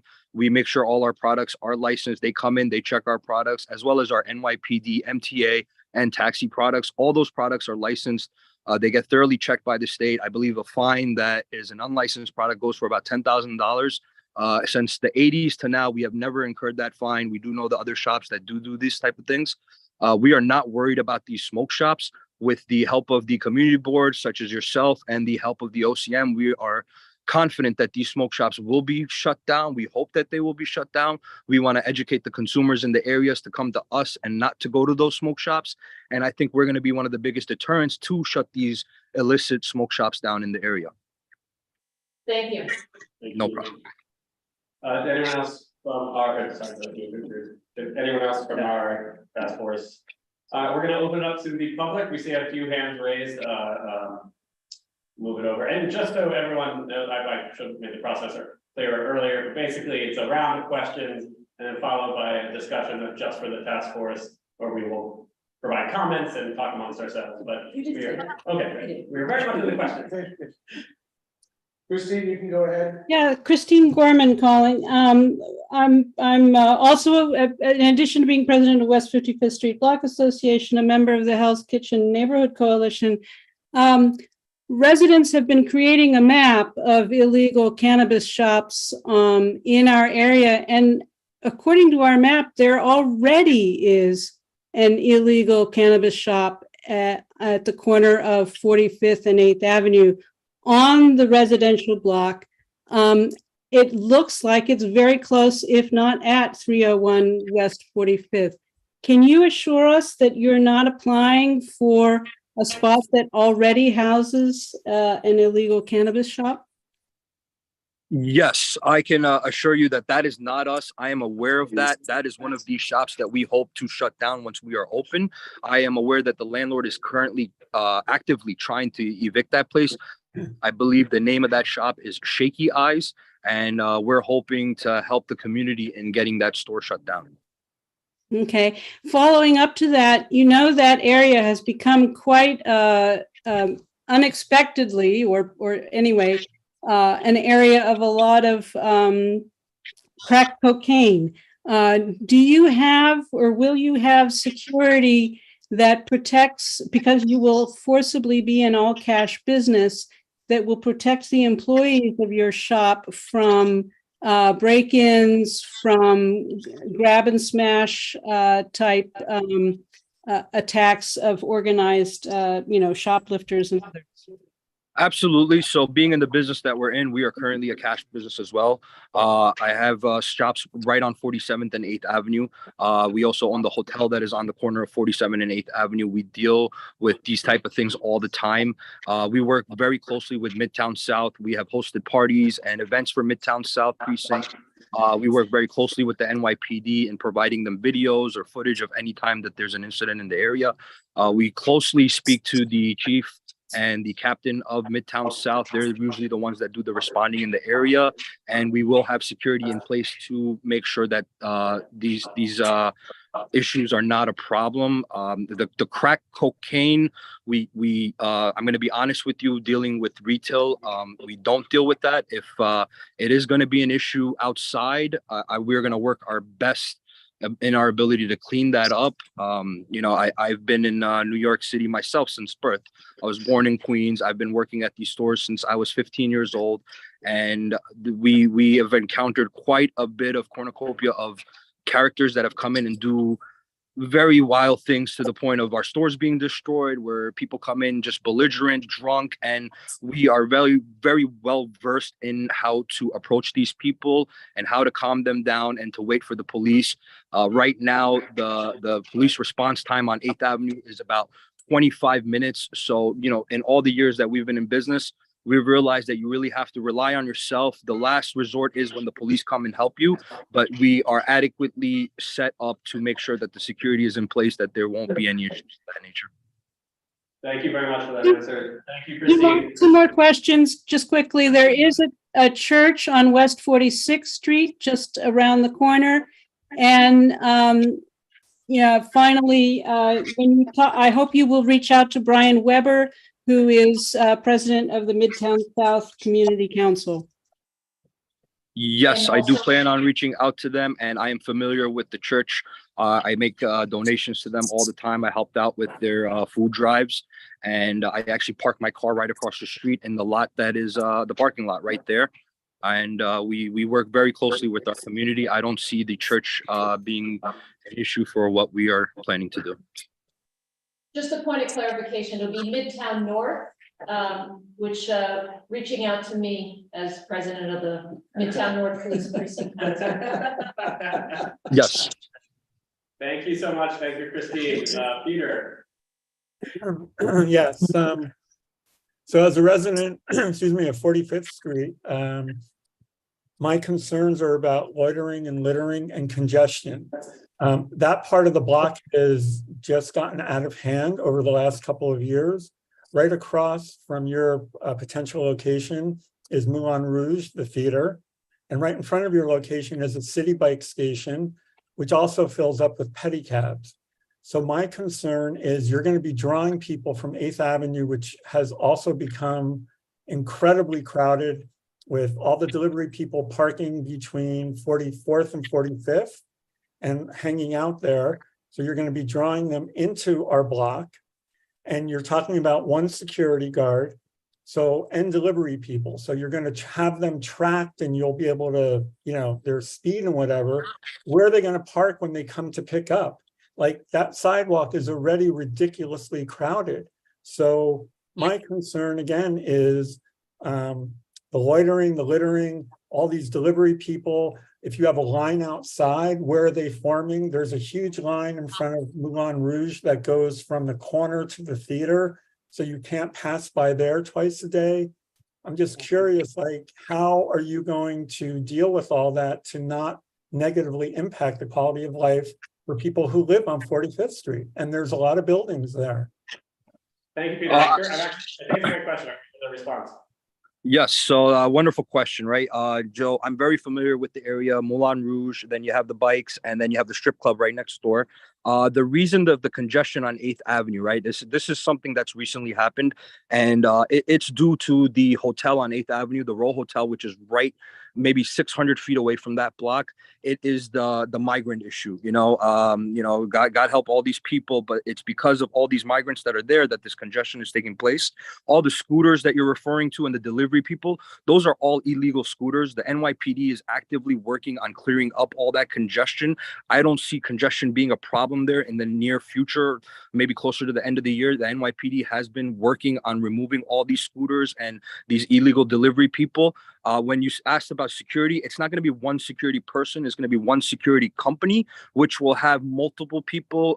We're estimating about 3 to 5 people. One gentleman will be standing at the door, but we'll have about 2 to 4 people working inside that when needed, they can all congregate and take care of any issues. And we are going to make sure that the front area is presentable and clean at all times. That's something that we deal with in the retail space right now, people littering and just throwing garbage all over. We have people come by on our glass windows and throw rocks, they get cracks, graffiti all the time. Within 24 hours, we change the glass, we clean the floors up, we make sure that we are presentable, because it doesn't only hurt you when the streets are dirty and not presentable, it hurts us as a business because it doesn't attract the type of customers that we want to cater to.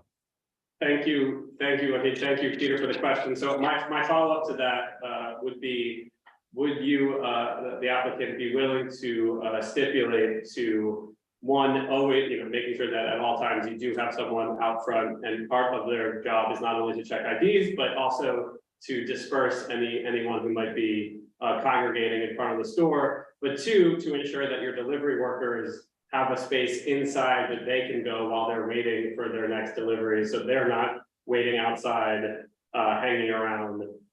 Just because if this is a particular issue at that location, that seems like something that we could address here and now. And if we need to reevaluate in the future, we can. But for now, since that is a particular problem right there, we wouldn't want you contributing to that problem.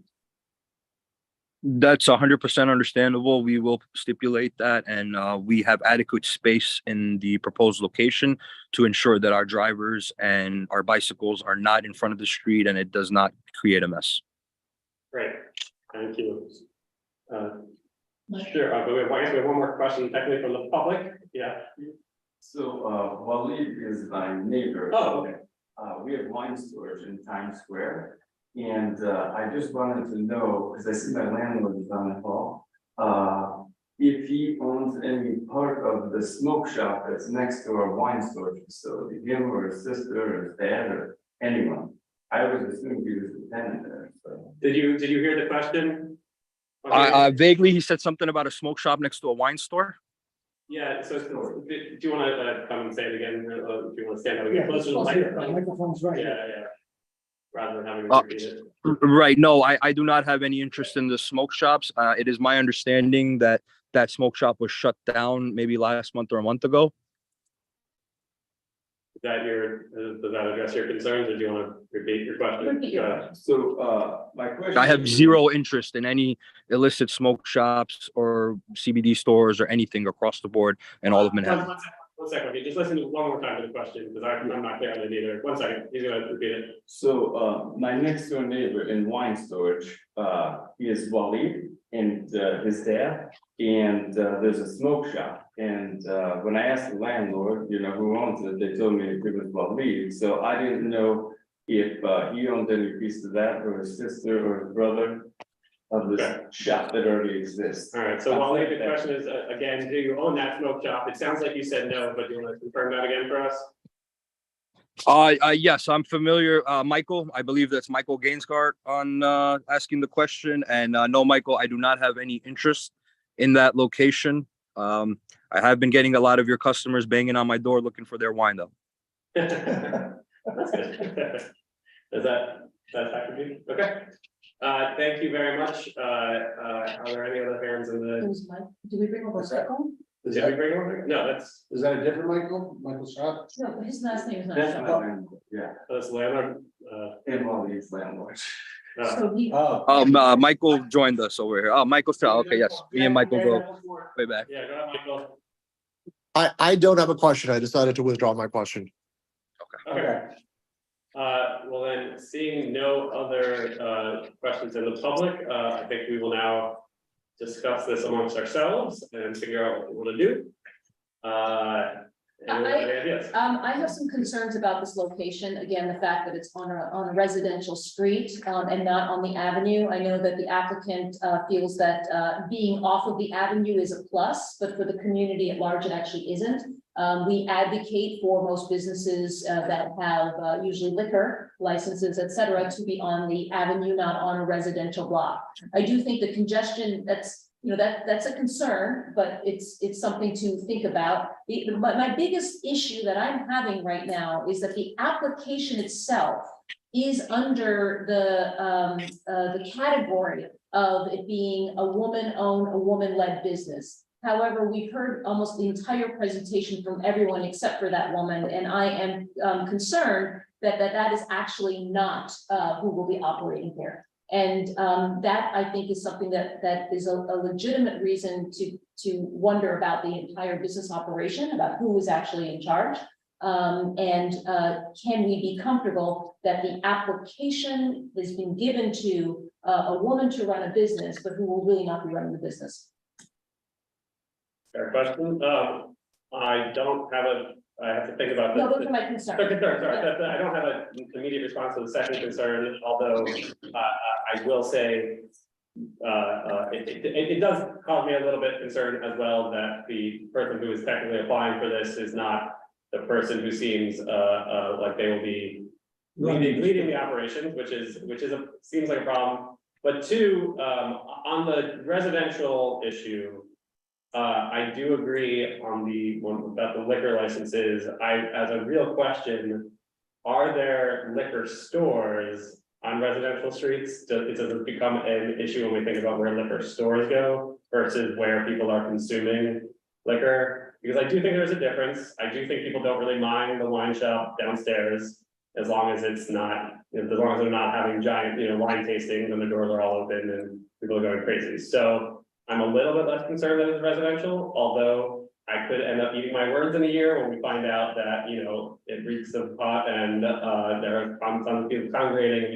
we just don't know because we haven't seen it. Well, before. in this part of town, we don't have that many of the liquor stores that are on the residential streets. The majority of the liquor stores between 42nd and 57th are on the avenues. Okay. I understand your concern. I would suggest or I'd make a plea that you would also consider that there is a strip club that is about 700 feet away. It's directly across the street, and then you have Moulin Rouge, which is directly across the street.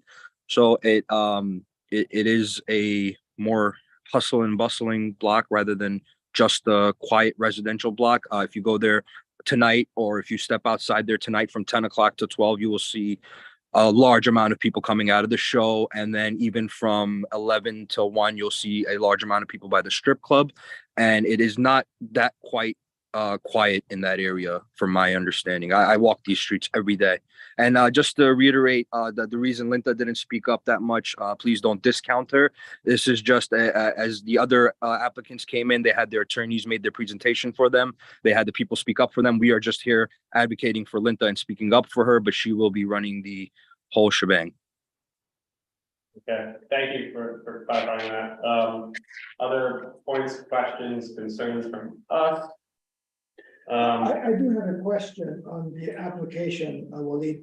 I notice here that it's a social and economic equity applicant, and the applicant is Linfa. So does that mean that there was a social and economic issue with Linfa? Is that it? It's woman-owned business, so that's why. Oh, I see. In addition to it being woman-owned, it's also minority-owned, as Linda and Waleed parents are from Pakistan, which qualifies them as a minority business applicant as well. Got it. And I do want to state again, like I said at the outset, I am a little bit, I want to wait carefully here because I do not think it is our role to assess the veracity of someone's. But that being said, regardless of how they're applying, we want to make sure that we have faith in who the actual owner and operator of the business is. And if we don't have faith in that, or we don't believe what we're hearing, then we have a right to express that. So I just want to add that I know it's I was letting them doing the talking, but I can assure that it would be a woman-owned business from the sidelines. I have talked to my father and my brother about the opportunities of women and minorities in this business and how the cannabis industry presents a significant opportunity for women to assume leadership roles. So I just wanted to say that although I haven't been talking much, that I will be the owner and it will be women-run. Thank you. And I mean, it's the same question that we had for the other applicants, which is everyone's new to the business and including you, so it's nothing to do with you personally, but it does sound like because these other people are also speaking that they will, I mean, I would, if they could, if you represent to me here that they will continue to be advisors and assist you, that's okay. I would actually like to hear that and confirm that. So yes, you are running it, you're operating it. I mean, it's a little bit, we're asking a little bit of both here. We want to make sure that you are there at the store every day running it. But we understand that it's, you know, everyone needs help, and and if people, especially if you have consultants that are in this industry, so I don't know, Kenneth is an attorney, but I don't know if he plans on being with you and advising you once you're open. Do you have any cannabis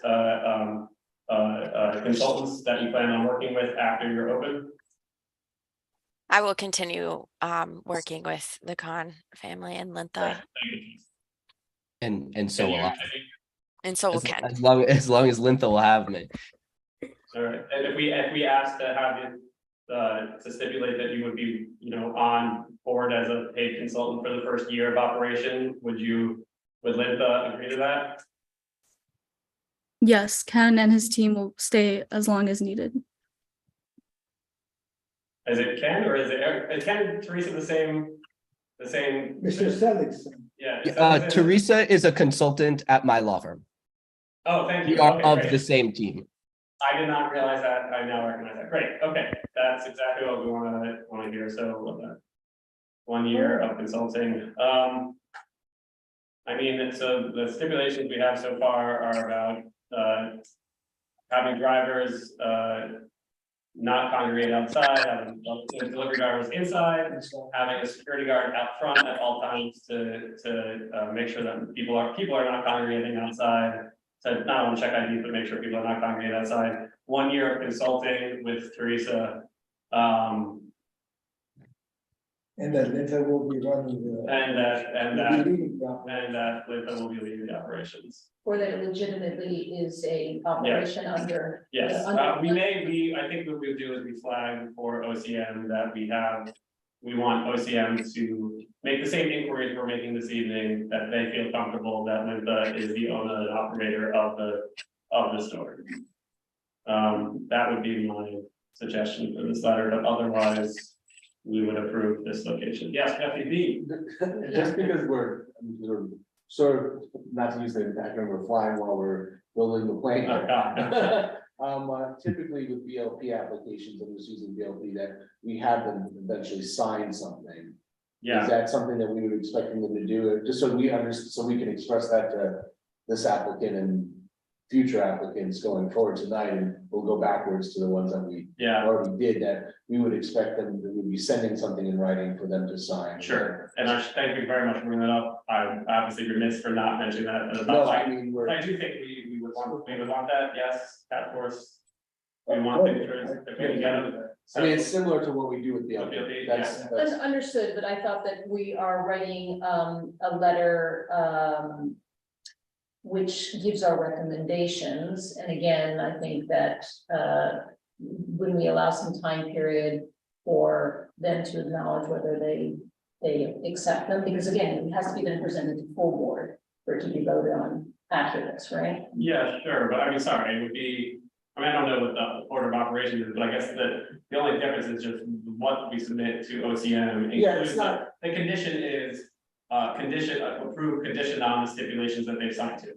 That's all. Yeah, it's not about getting it signed before the full board, it's just about them understanding that that would be part of the process. Understood. And so that when full board comes, it would be the draft letter, understanding that the applicants here tonight agreed in person that they would be willing to sign that document.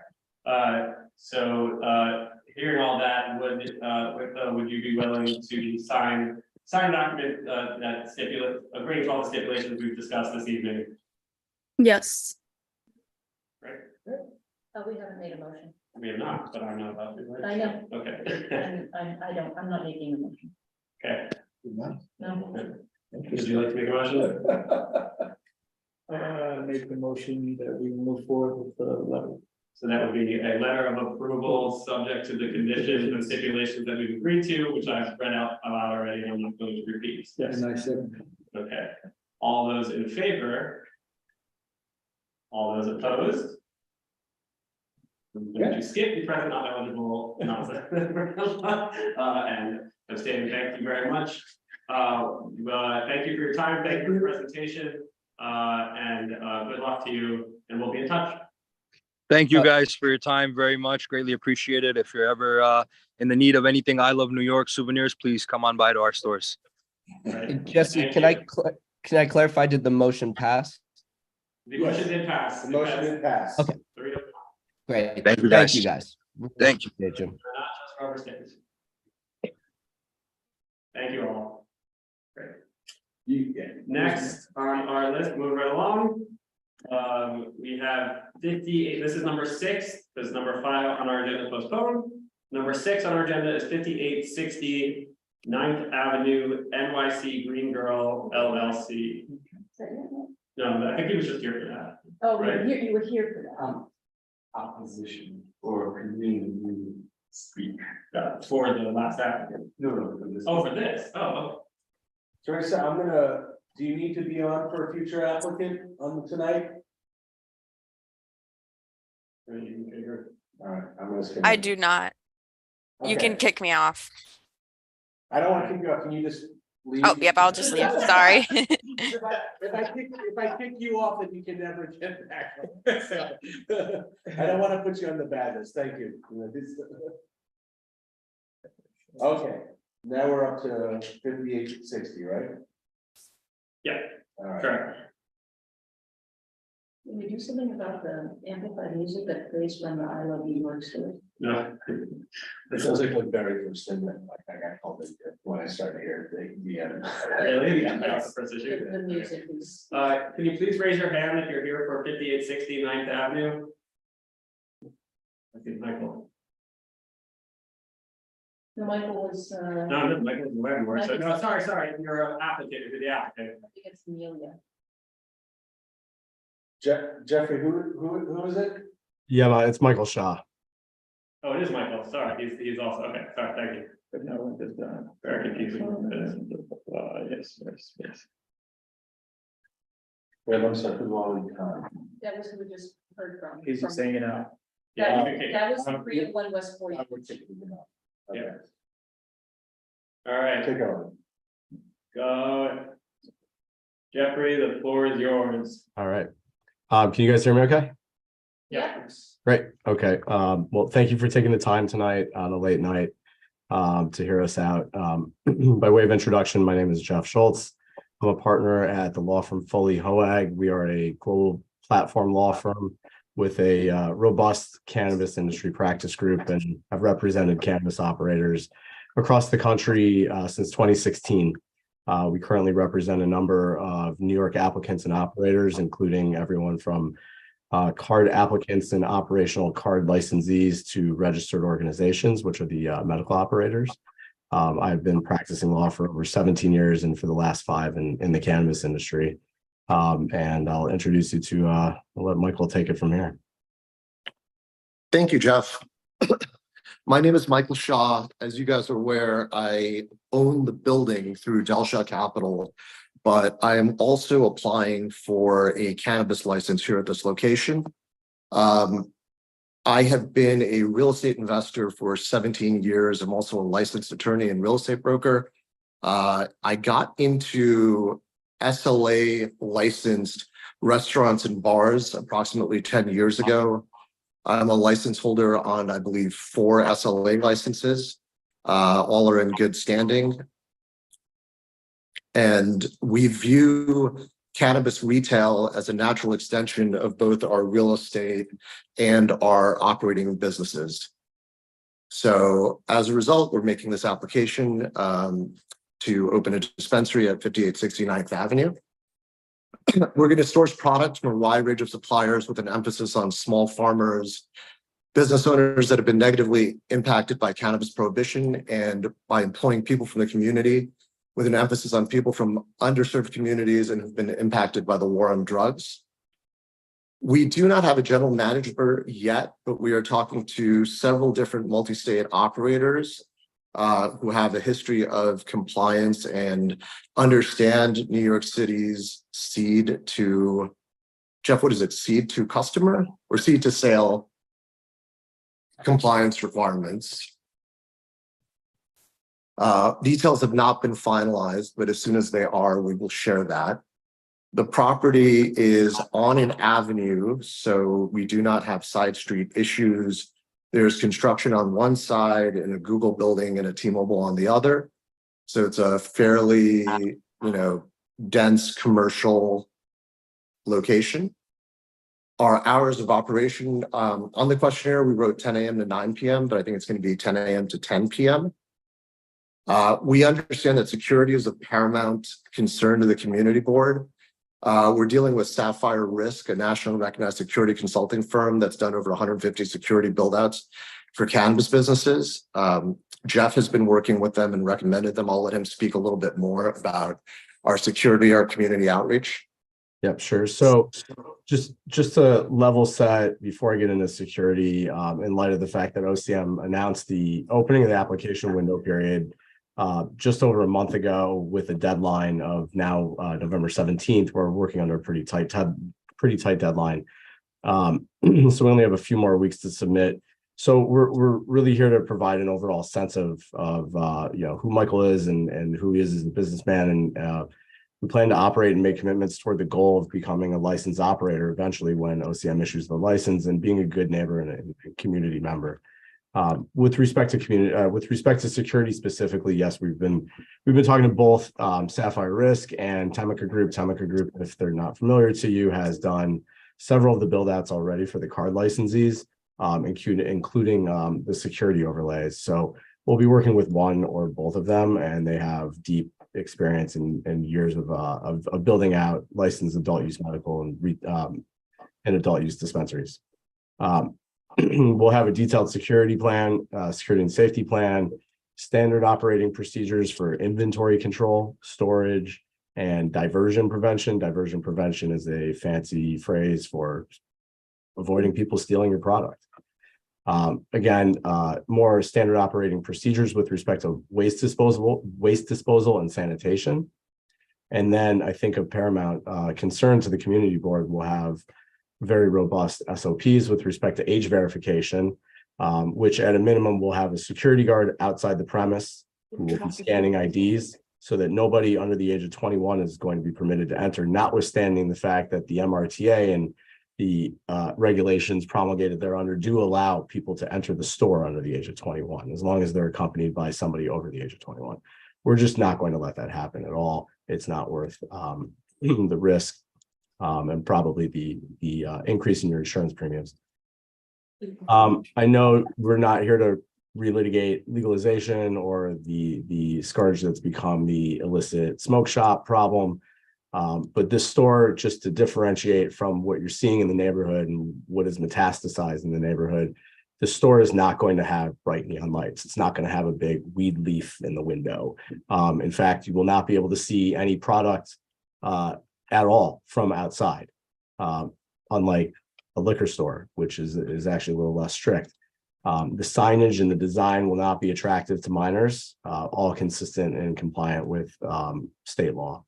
The staff will be trained to recognize signs of intoxication, as well as patterns of substance abuse, with instructions when that comes up to either escalate that to a manager and or refuse service and or recommend some other resolution if substance abuse becomes a serious problem on the location.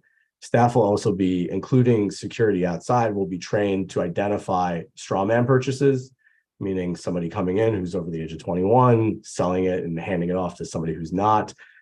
Staff will be trained on that. It's a rather somewhat of a sophisticated operating procedure, but pretty common in the liquor industry. And with respect to community outreach, we're really looking to the community board as a partner and willing to take any suggestions, because of the very compressed timeline that we're dealing with. We haven't really had the opportunity to do that yet, but we look to you and welcome your suggestions, including, of course, we'll reach out to the local precinct, technically precinct 10, but we're right on the border of 6. But we'll certainly reach out to the community affairs officer and speak to them about how we want to handle pickups, deliveries. And on that note, I just want to point out from a security perspective, this business will be banked. I guarantee it. We will have a bank account. There are local banks in the state of New York that are willing to bank not just cannabis companies, but dispensaries. So we're going to be banking with Valley. Yeah. We've already reached out to Valley National and made arrangements with them. And I have a lot of experience with Valley in many different facets of this business. I have accounts with them too. So they've been great, but just little details like how do you time pickups of cash and staggering those times to pick up cash pickup and product delivery and communicating with the community affairs officers in the local precinct to ensure that if possible, we have extra coverage from law enforcement when that's happening. I'm about to cut you off just for timing's sake. There's like 1 or 2 more points that you want. Great. Okay. Thank you both very much for being here and for the presentation. I do have to say that the application that you filled out really is sort of it's kind of a dearth of information in here. Frankly, I was surprised, Michael, that you were represented by counsel, but I'm glad to see that you are. And the presentation tonight did allay some of my concerns because you at least have, I realize you've thought through many of our questions. One, though, discrepancy immediately off the bat is you did just mention delivery. Your application says you will not have a delivery service. Can you speak to that, please?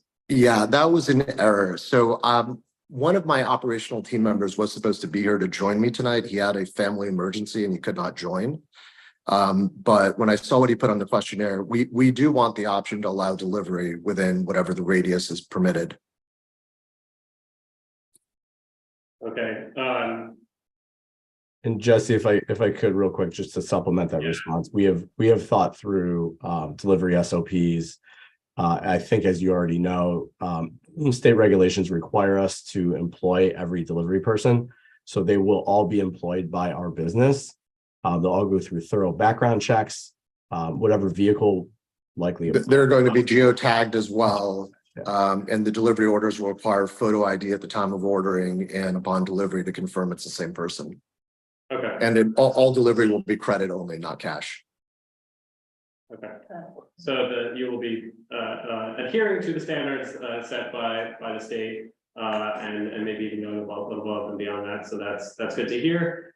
Can you just speak to the actual space right now? What's there right now? Right now is Chelsea Wines. Correct. Okay. Is that you? No, that is the gentleman behind you who I assume is going to want to ask some questions. Got it. Okay, I understand. All right, which we will obviously address. I think. I mean, I would have liked to see a more detailed security plan on here. So we have Temecca, which is an architect that has done multiple security plans, doing security overlays for us for our OCM application. As you know, we basically had a week's notice for this, so we're still having some of our third parties finish those things, but we've got Sapphire and Temecca, liaising on what that security overlay is going to look like. Okay. One last question from me, and then I'm going to open up to the rest of the task force, which is I am a little concerned that you are coming here without having notified anyone else on your block, is what I've heard. Jesse, did we send them a list of local block associations and ask for it today? No, if you remember, we decided to go in a different direction because we were getting we were getting so many applications to the same location that we didn't want to send applicants who were not prepared, who didn't have control of their space, to go basically pound block associations for not. So perhaps we will not hold that against you, but we should figure out how to rectify that. Because I'm a little. And we will, if you tell us who to reach out to, we will. I do believe you, again, that's what I'm saying. I'm not holding against you. I'm just a little concerned about moving forward without making sure that we have heard from your direct neighbors, but we will figure it out and we'll talk about it. But other questions? I would just a little bit of clarification on your. I was going to add, I did reach out to Old Homestead a couple of days ago. I stopped in and saw their general manager, not their owner. He had no issue whatsoever. And the other side is a T-Mobile store in the Porterhouse condominium. And you posted though, right? And we posted, yes, we posted. Okay. I just want some clarification on your time crunch because because of the fact that you're still forming this business model and you're still building a team around exactly what you're trying to do. I'm wondering if it makes more sense to get those details for our next meeting, but can you explain your time crunch? Jeffrey, you were talking about you have a deadline, so I'd like to hear a little bit about what that is and so I can understand whether or not. Yeah, I am confused about that too, because my understanding was, yes, the maybe move back to November 17th without my knowledge, but my understanding was the application period opens, but no one is being considered until the application period closes, at which point a lottery takes place about the order in which applicants are reviewed. So there's less of a rush to get everything in. Is that not accurate? So can you explain, Jeffrey, the timeline that you're aware of?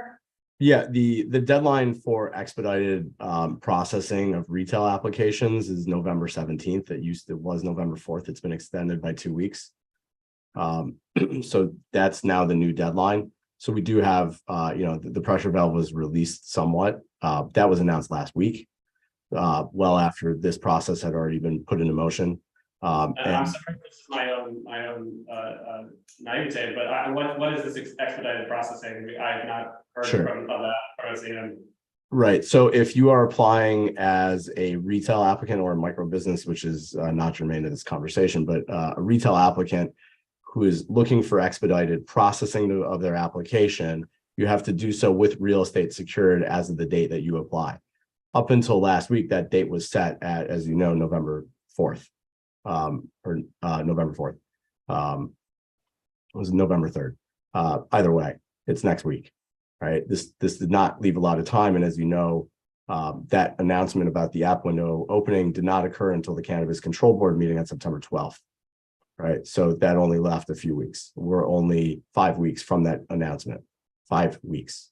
We're talking about building a business. This has been in discussion. I've known Michael for many, many months already preceding that date.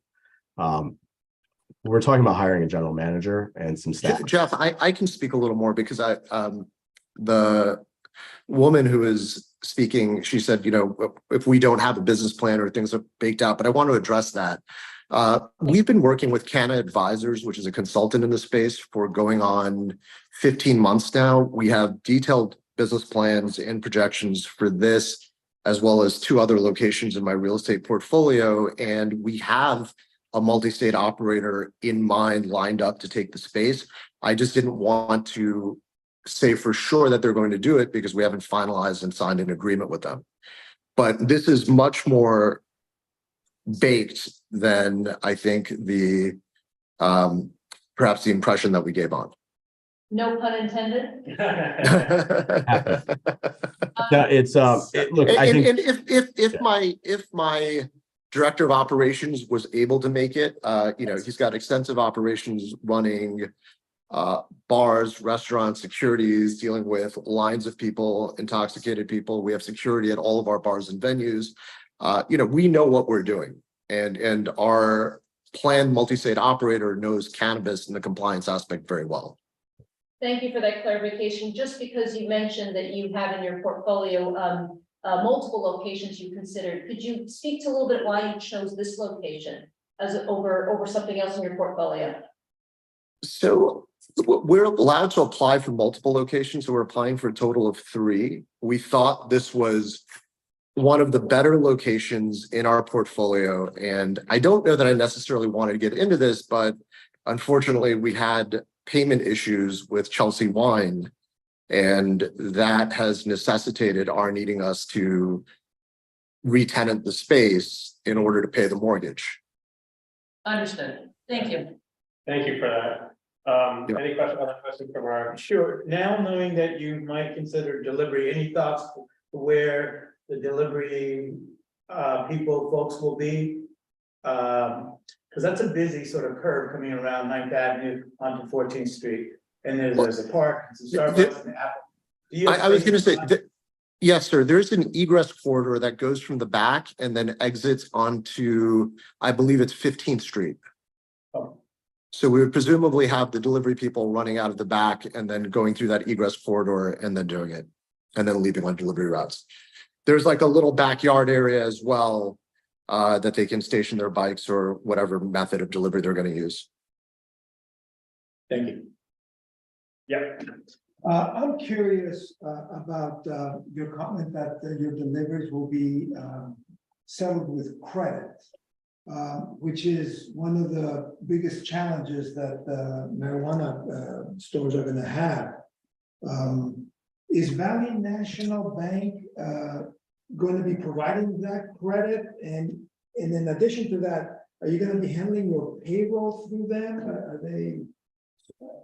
Yeah, sir. Let me clarify. Jeff misspoke. So here's what's going on that side. Number one, it's not that it's going to be credit. It may be debit card if that is all that Valley allows at that point. It's simply not going to be cash. We're talking about the. It's not going to be cash on delivery. Not our bank account. The customer will have to pay when they make the order online or on an app ahead of time. We believe debit is fine. I will say with the DEA moving cannabis, I think they moved it to a lower schedule. My understanding is that that has made certain banks be more aggressive about potentially using credit cards, but I believe that we are still figuring that out. I think that's right. Okay. Okay. It is, by the way, it's not just us, it's the entire industry.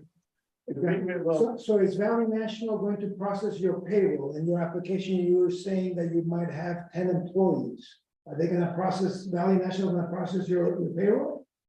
Yeah, typically they would open up, the way that it works. I don't know can't speak to Valley's exact processes, but typically a bank will have you open up multiple accounts. One of them is a separate payroll account. Jeff, I can speak to this. We're going to open a separate payroll account and then work with a payroll processor like ADP or Prestige, which we currently use, in order to handle, the actual payroll processing. And then ADP will direct the amounts and take them out of the separate payroll operating account and then deliver the checks to the employees or direct deposit.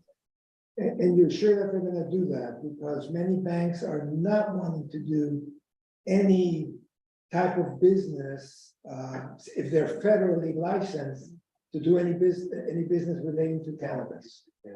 So Valley specifically has opted to get into the cannabis business, and they are a banker for other cannabis dispensaries. I believe they are more lenient in their policies. They were going to come and go through all of this with us sometime in the next week or two with my CFO. Yeah, I've spent 5 years advocating for the passage of the Safe Banking Act in Washington. I'm intimately familiar with what it is and what it does. It passed it's gone out of the Senate Finance Committee and will hit the floor for a vote whenever our Congress is functional once again. And seems more likely than not, although there's no guarantee that it will pass, but that will legalize all banking and financial services, including the provision of insurance products to all licensed cannabis companies. But until then, it's not a question of whether banks are available, it's which ones are available to do payment processing and to do payroll processing and the like.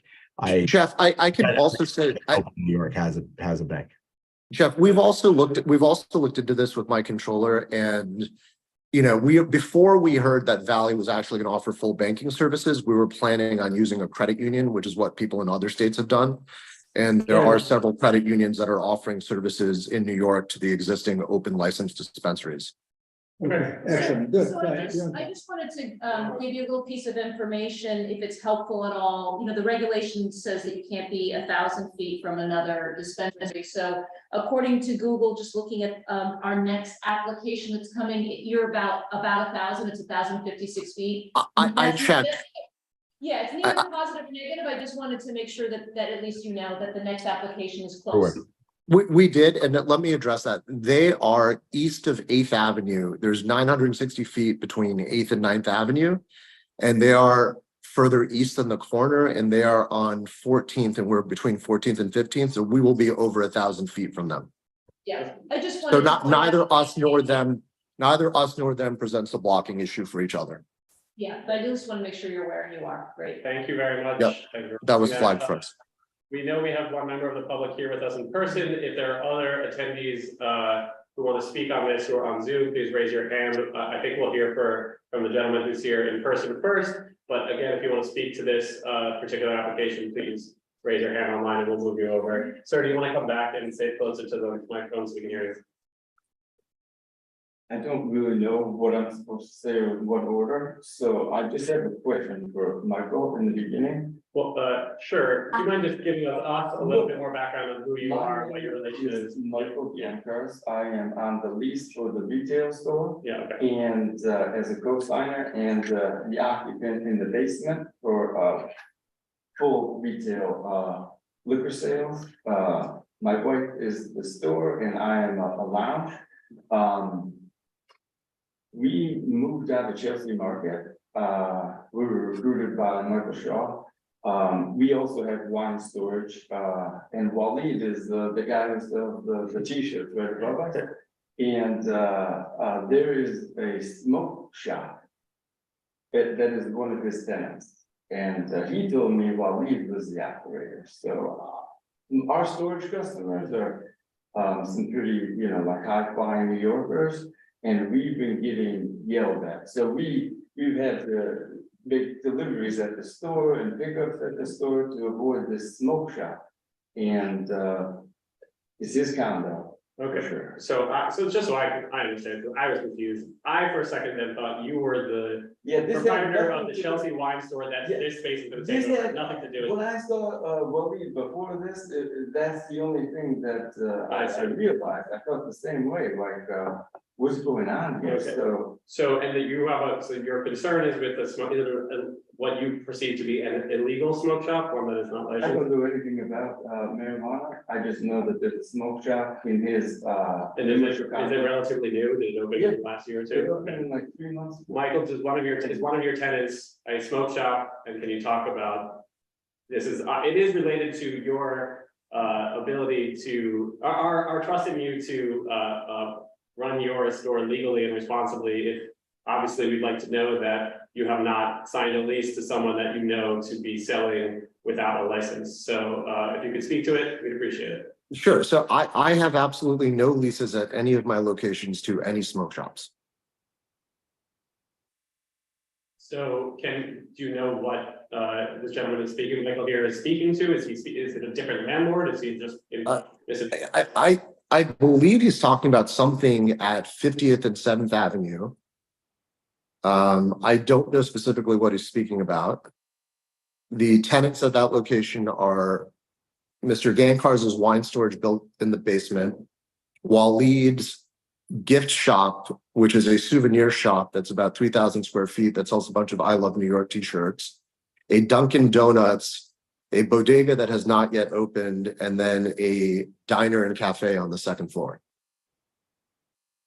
Well, there is a fully functioning weed store in that space that he's talking. I see. In between us and Dunkin' Donuts, I mean. Well, Michael, when did this weed store allegedly open? Mike, you know about that. You literally told me Waleed was your tenant there. So if you want to. Waleed is my tenant, and he has the gift store on the corner and the second floor, which you're fully aware of. Michael, are you unaware, are you saying, just to confirm, are you saying you're unaware of either an illegal smoke shop or an illegal dispensary operating in any of your commercial space? Is that accurate? Yes, that's correct. And I most certainly have not signed any leases with any smoke shop operators.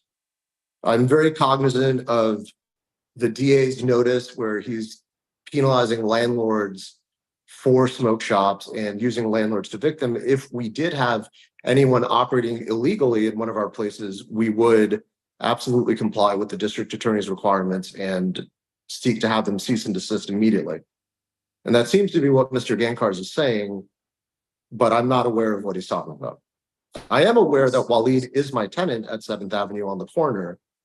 It's possible there's misinformation about that. So I would ask Michael about this particular application, if you have some comments. Okay, so I have a lease in place. My wife has a lease in place.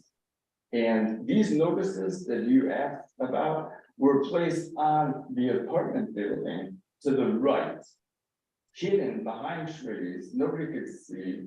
I recently moved all of the shrubbery away from these signs so people could see. And then I literally just planned on showing up here. I had no idea it was my landlord. This is completely shocking to me. And there is a huge weed store that was just brighter than Dunkin' Donuts, which is hard to accomplish. Right next to Wally's I Love New York store. And there's pictures, there's evidence, there's like, the thing was in operation for months. I mean, it was like a real store. So at the end of the day, like, you know, that really happened. And I can give you pictures or whatever you want to see. I was at 7th Avenue as recently as a month ago. There was no weed store there. So, you know, Why are we talking about 7th I feel Avenue? like we're talking about multiple locations. We are talking about multiple locations, it's very confusing. it's very confusing. I'm sorry. So You're on 45th, or near 40. we have wine storage in his commercial condo, and he recruited us to move out of Chelsea Market. We were in Chelsea Market. Where's it located? Where are you located? 9th Avenue. Okay, so we have. And we're in his commercial condo in Times Square. Can we stick to talking about the proposed application? in what comments and concerns and questions that you have Number one, about we- 58-16, 9. Could I make a statement to explain some context here? And then Michael can say whatever he wants to say. Sure. So Michael moved his wine store and his downstairs lounge into 9th Avenue approximately last November. Unfortunately, his clientele did not follow him. I think he ran out of money while building the downstairs and ran into financial issues. He says he doesn't know that I was presenting here. I have texted and called him to see if he was going to come due on his arrears no less than 5 times in the past 3 weeks. I've done various things to try to help him succeed. When he ultimately could not pay or give me a payment plan, we sent notices of termination and started a holdover proceeding against him. I imagine that he's very disgruntled about that, but I don't really know what bearing that has on our application to put a legal licensed dispensary here after the holdover proceeding has been finished. I agree, the only bearing would be of his allegation that you have leased to, I mean, it happens to be an allegation that is quite relevant to this proceeding, which is just that if you have leased to an illegal dispensary, then I think, you know, that we would highly doubt your, you know, the veracity of what you're telling us this evening about how you'll operate. So I just, again, I'm not going to keep challenging you. I'll take you at your word, but if you were saying that you have not done what he said, you've not leased to a dispensary with really, really bright lights, then I think we'll leave it at that. And I mean, I'm not sure how else to address this. Sorry for even mentioning all that. What I really want to talk about is this location. So this location is right across from where the 14th Street 9th Avenue exchange is for the farmers who have the surplus product. It's literally across the street. We came from Chelsea Market a year ago. We are owed by our landlord major reimbursement money that we have not gotten $1. We cooperated with this financial CFO and gave all our financial documents to him the day we moved in. Because we cannot play around with our wine storage customers or our retail store. Our sales were used in a court case to win a larger settlement from his previous tenant. So if we had our money from our reimbursement of our expenses, she agreed to pay. Yeah, he's trying to torpedo us. Before we moved in, we would have much higher sales. We would not have this problem. And just as a week ago, we sent him over $200,000 for our 9th Avenue lease. And he cannot get us our money that he owes us, and he wants us to continue. So this is, you know, unfortunately, this is not a, you know, actual courtroom proceeding, nor are, you know, we're not a commercial division of New York State here, and it does sound like you have what could be a legal contract dispute with Michael. That being said, as I was saying before, you were bringing up things that spoke to, you know, his propensity for truthfulness, I suppose, and that could be relevant here, but you know, Michael, this just doesn't seem like we could really wade into this. So my strong recommendation for the applicant is that the applicant provide some type of clarity of being able to actually have this space available. Because at this point, there may be some dispute, again, where he said, that's not our place. But I think that for us to opine, at least from my point of view, to opine comfortably on whether or not you get a license at this location, there needs to be evidence that this location is settled upon, that you can use it. Wait, sorry, I'm now confused for a minute. I thought that his wine store is not in this location. His wine store is currently in this location. He is. I started and then I lost again. All I'm saying, Michael, that, yeah. She's not, I'm not though. I paid him. But She's literally. Michael, I'm sorry, we can't opine on this, again. I have pictures. Michael Shaw is applying for a license, Yes. and we are opining on whether or not that application makes sense for our community. What I'm hearing here is some doubt and some question about the security, you securing that location for this purpose. And so I think that I don't feel comfortable being able to vote on it, yay or nay, without understanding that this location can be used for your specific operation that you're, proposing? I think by the time that, listen, if it's not an open space because he's in litigation with his current tenant, like that's just the way it is, but by the time he's applying for a license at OCM, the space will either be open or it's not. I don't know if that really. In all reality, the earliest that anybody is going to be awarded a license in the first instance at best would be at the end of December. And that is if there is some miracle. All right. They're not, as Jesse mentioned at the beginning of the community board meeting a couple of hours ago, that the OCM is not even going to begin to review these applications until December. And maybe by some stroke of luck, by the end of that month, they may have awarded those licenses. And once again, the level set, once that license is awarded, there's a whole process. There is a post selection process that requires a lot of steps and a lot of interaction with OCM. That does not happen overnight. Realistically, the absolute earliest the store would ever open would be January. It's not going to be tomorrow. Nobody is opening a dispensary that's applying right now before that date. Yeah. Just Jesse. Yeah, I was two. Oh. 2 points of this, we have 2 other people on the way want to speak on this particular application, I'm assuming.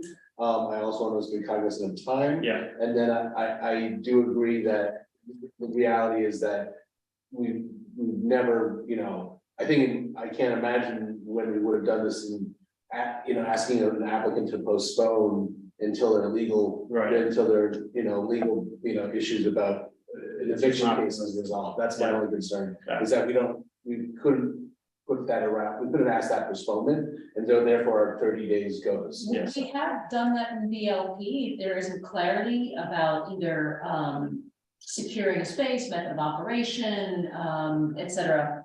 I'm just saying. I think that we did getting clarity. One second. Michael, just hold on 1 second. You've done this when you when something to obtain information, but this is out of Michael's control if they want to go to court, and then that can take. That can take, forever. So I just want to be cognizant of that. Let's hear from other people in the, because we're gonna need to settle up on this real soon, because I don't want this dragging on much longer, because we have 2 other applicants, and so I want to be cognizant of time. So Amelia, go ahead. Hi, I'm Amelia, the owner at Chelsea Wine Vault, the location that you guys are talking about. Michael is my husband. We obviously still have a lease. Yes, there's been issues about payment, but he has been paid and accepted payment last week. I also just wanted to quickly point out that there are a couple of playgrounds in the area. I don't know if the community board is on the call either, but there's a Chelsea Triangle literally right across the street that doesn't have a playground, but it is a park where there's several tables. People could, hang out there, literally directly across the street. Then there's another playground 0.1 and 0.2 miles away from this location. There's also, I don't know legal or not legal, but there's a CBD kratom about 300 feet, less than 300 feet from this address as well. Thank you. And residences above, I don't know.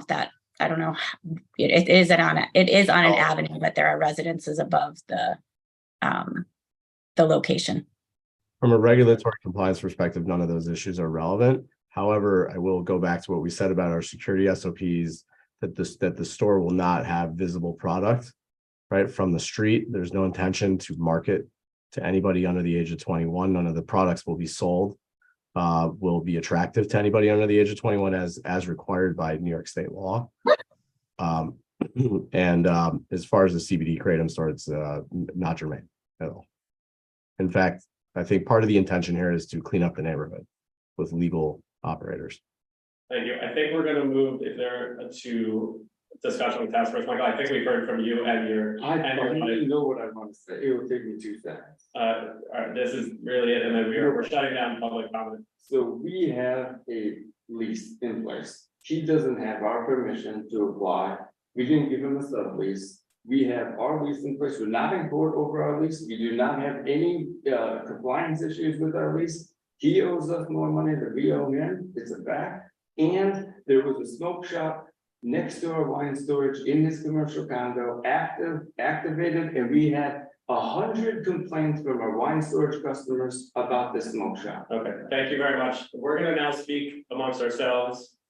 So if the applicant also holds their comments- Sir, could I just address one thing? I just wanted to address the concern that your colleague had. So I just want to be clear about the facts. Clearly, Michael and I see things slightly differently.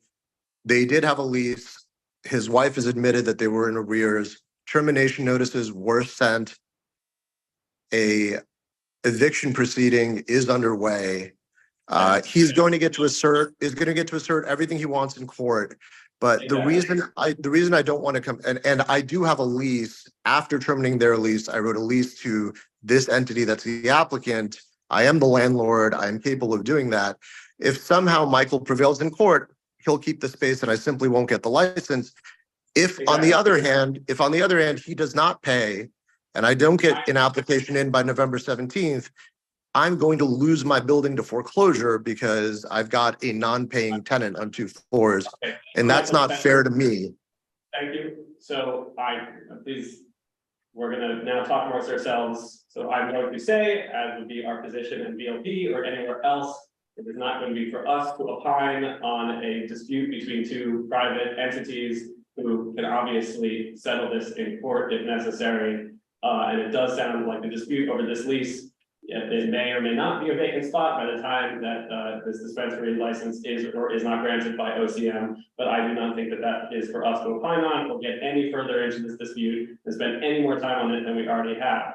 That being said, the one thing that you did bring up about lease to a smoke shop that you have done, that you as a landlord have rented to, does cause me concerns about your credibility here with us about your responsibility that you have towards contributing toward a legal cannabis market here and not undermining a legal cannabis market or trying to take advantage of what has been a disaster of a rollout over the last 2 years. So one more time, Michael, I'd like to hear you confirm that you've not leased to a smoke shop or dispensary in any of your retail spaces. And 2, from this group or from Jesse B, I might want an affidavit or some sort of something notarized that you can sign saying that you have not done so, but I'm not sure if that oversteps my bounds. So, Michael, can you just quickly speak to that and then we'll speak amongst ourselves. 100%. Unequivocally, I have not leased to any illegal smoke shops anywhere in my portfolio. I'm happy through Jeff to submit the actual leases at 761 7th Avenue and a rent roll and certify that those are correct. I will go further and say that at 7th Avenue, it was a Signature Bank mortgage and the FDIC has taken over as a receiver. I would be incredibly foolish to put an illegal smoke shop in a place where my mortgagee is actually the federal government. Okay, thank you for those comments. How would we like to proceed? Okay, now just moving on from this dispute. Overall, I do, and hearing him confirm now multiple times that he does not think that he leased to a smoke shop or dispensary. I do think that they have thought through what their operations will be. I do sort of have a sense that they are going to be hiring the right vendors in terms of point of sale, in terms of security, in terms of delivery.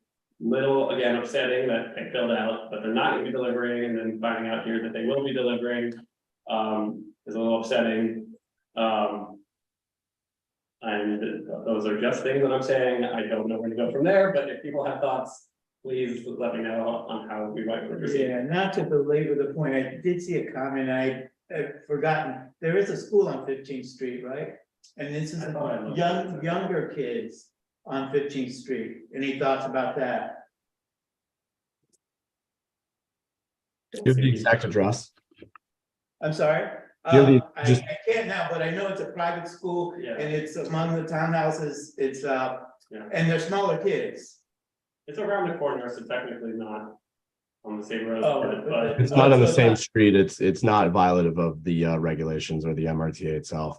So Yeah, that's it the- is inbound, but I want to give Yeah. 500. No, it's like, it's on the same block, but, Okay. but that being said, yes, we are here to talk about what comports and does not comport with the regulations, but that is also, our job goes one step. Regardless of whether you're complying with regulations, we are also here to discuss whether the site is appropriate for that location. And that is the whole purpose of the notifications to municipalities and community boards, because we have some better knowledge and concerns over particular blocks.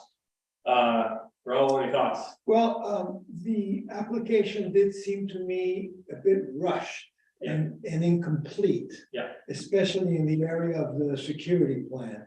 Yeah. Now, Mr. Shaw explained that, they were rushing to get this ready. They didn't have sufficient time to put it in. So I'm kind of leaning to, I'm kind of leaning to postponing this application to next month, just like we did with the other applicant, give them more time to provide a more complete application that we can review at that time. Yeah. That's where I'm leaning to. I could probably lean towards that too, and something that, a presentation that we could, or the application that we could append to our letter. But at this time, one, just because of how, the lack of detail in the application.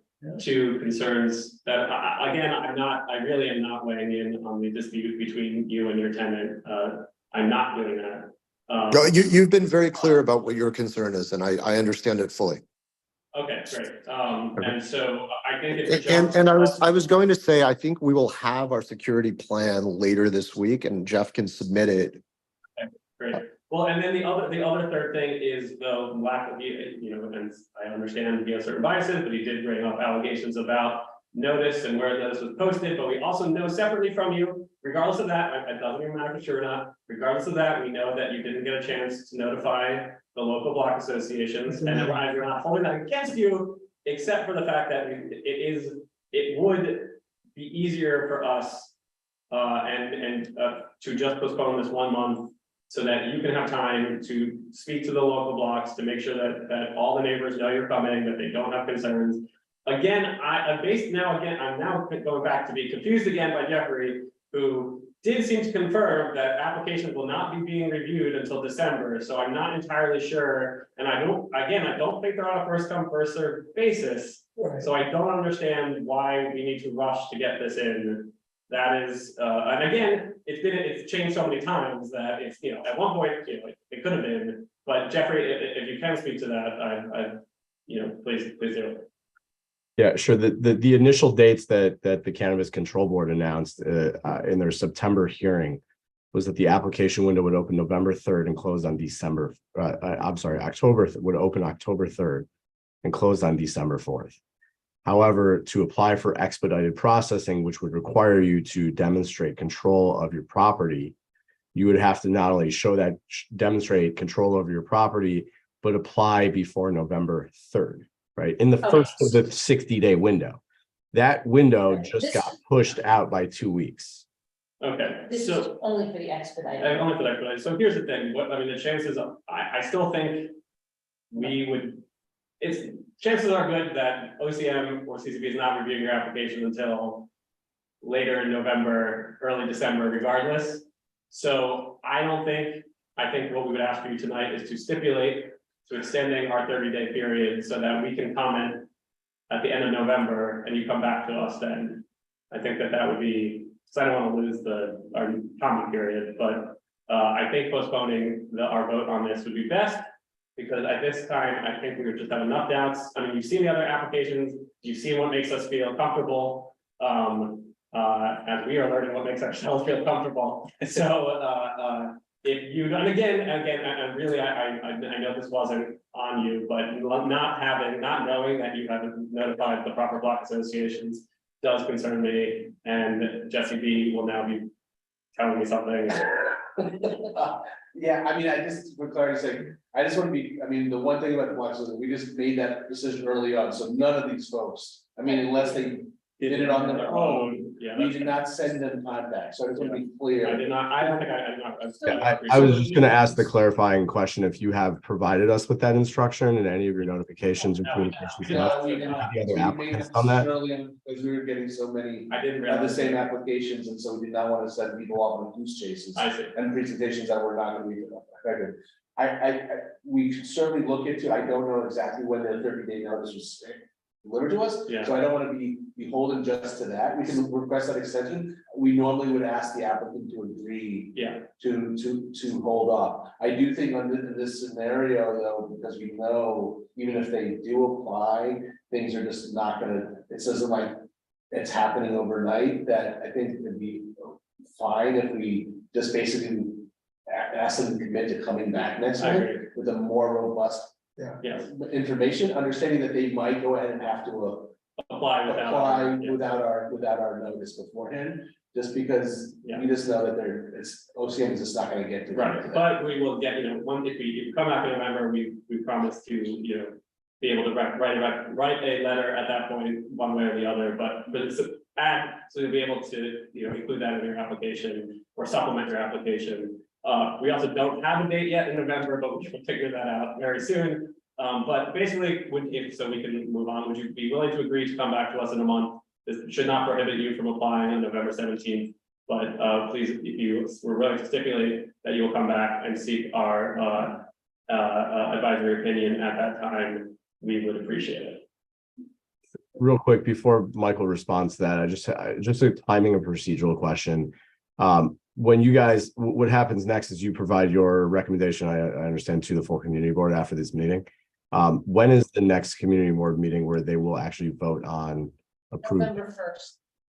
November So, 1st, right, our next school board is November 1st. Sure. We're asking you to hold off on, you wouldn't be getting the recommendation then, obviously, you would be coming back in November for a committee meeting, and then then that means our letter. We typically, and tell me if I'm wrong, but if we ask people to postpone to that, we're okay with them at least waiting, they wait till the committee meeting. Yeah. And then we can ratify we can send out a recommendation from that point and ratify it at full board, so they don't have to wait till January. Yeah, they don't, we can. Right, so it would be sometime in November, probably mid to late November, that we would have our next cannabis task force meeting. And after that, you would know your recommendation and, Can I ask a quick question on that? Would you be open to allowing us to come back prior to the next meeting, the actual community board meeting on November 1st, with a full detailed security plan? And have No, have to go through us first, because the community board meetings have a lot of topics to cover, and we couldn't take the time that would be needed to discuss your application, so. But it could go to the executive committee, couldn't it? Let's say. I just don't, I honestly just don't do that. I mean, like, BLP doesn't do that. Yeah, we postponed, so, but, as of now, you're going in with an application without, an opinion from us one way or the other, but I'm asking you to hold off, come back to us in a month, and we'll get to this. Is that all right? Yeah, turn it Jeff? also. Oh, sorry, go ahead. Jeff, I'm gonna defer to you here. Yeah, I think that makes sense.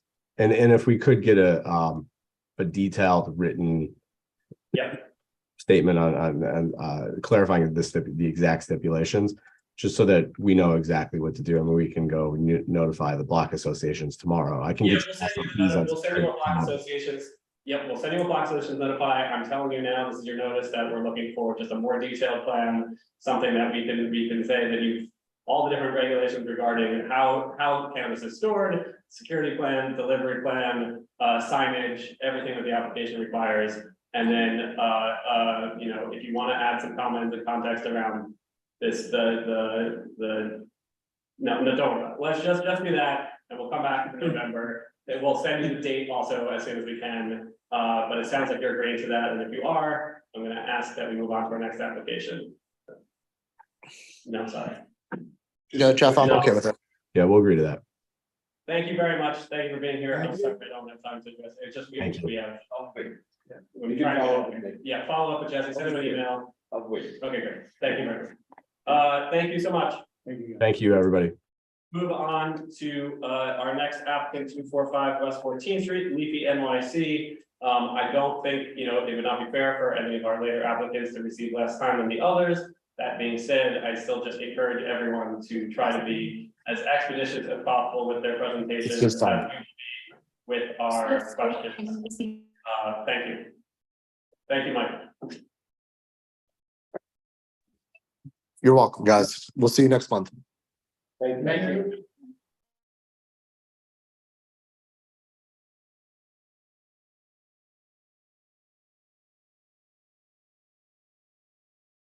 All right, Stan. Hi, There good you go. evening. Yeah, Go thank you ahead. so much. Before Stan goes, I just want to introduce myself. Thank you so much really for your patience. I know it's a long night for everyone.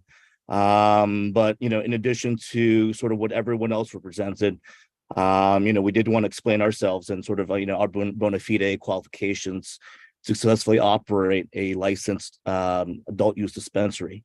My name is Wei Hugh. I am the attorney for Stan Michaels. I myself am also a provisional card licensee. I have secured community board approval in Community Board 8 of Manhattan, the Upper East Side. I've also assisted clients in Community Board number 1 of Manhattan, as well as clients in the town of Wayawanda. So just helping people really successfully launch much needed operations, to provide legal and safe access to lab tested cannabis.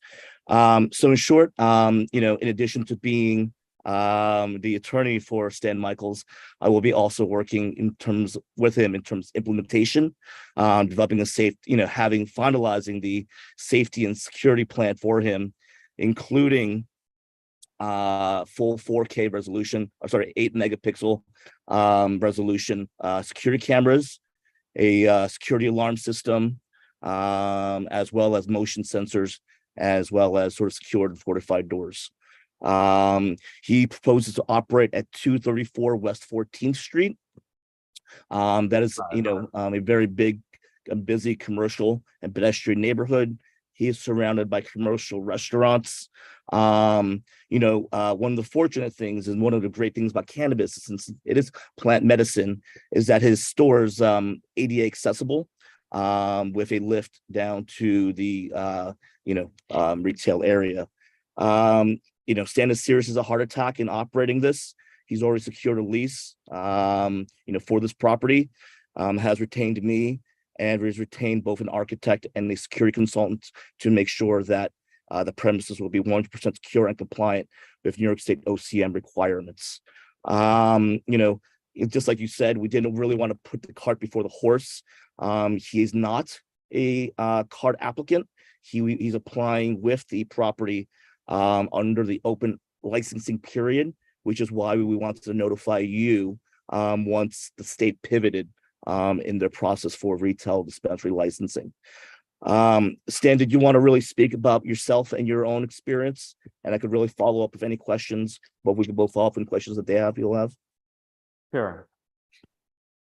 Hello, community board members. Do you guys hear me? Yeah. Yeah, okay, thank you. Thank you for giving us the opportunity to present our proposal for the Cannabis Market Showcase. Like you said, my name is Stan Michaels.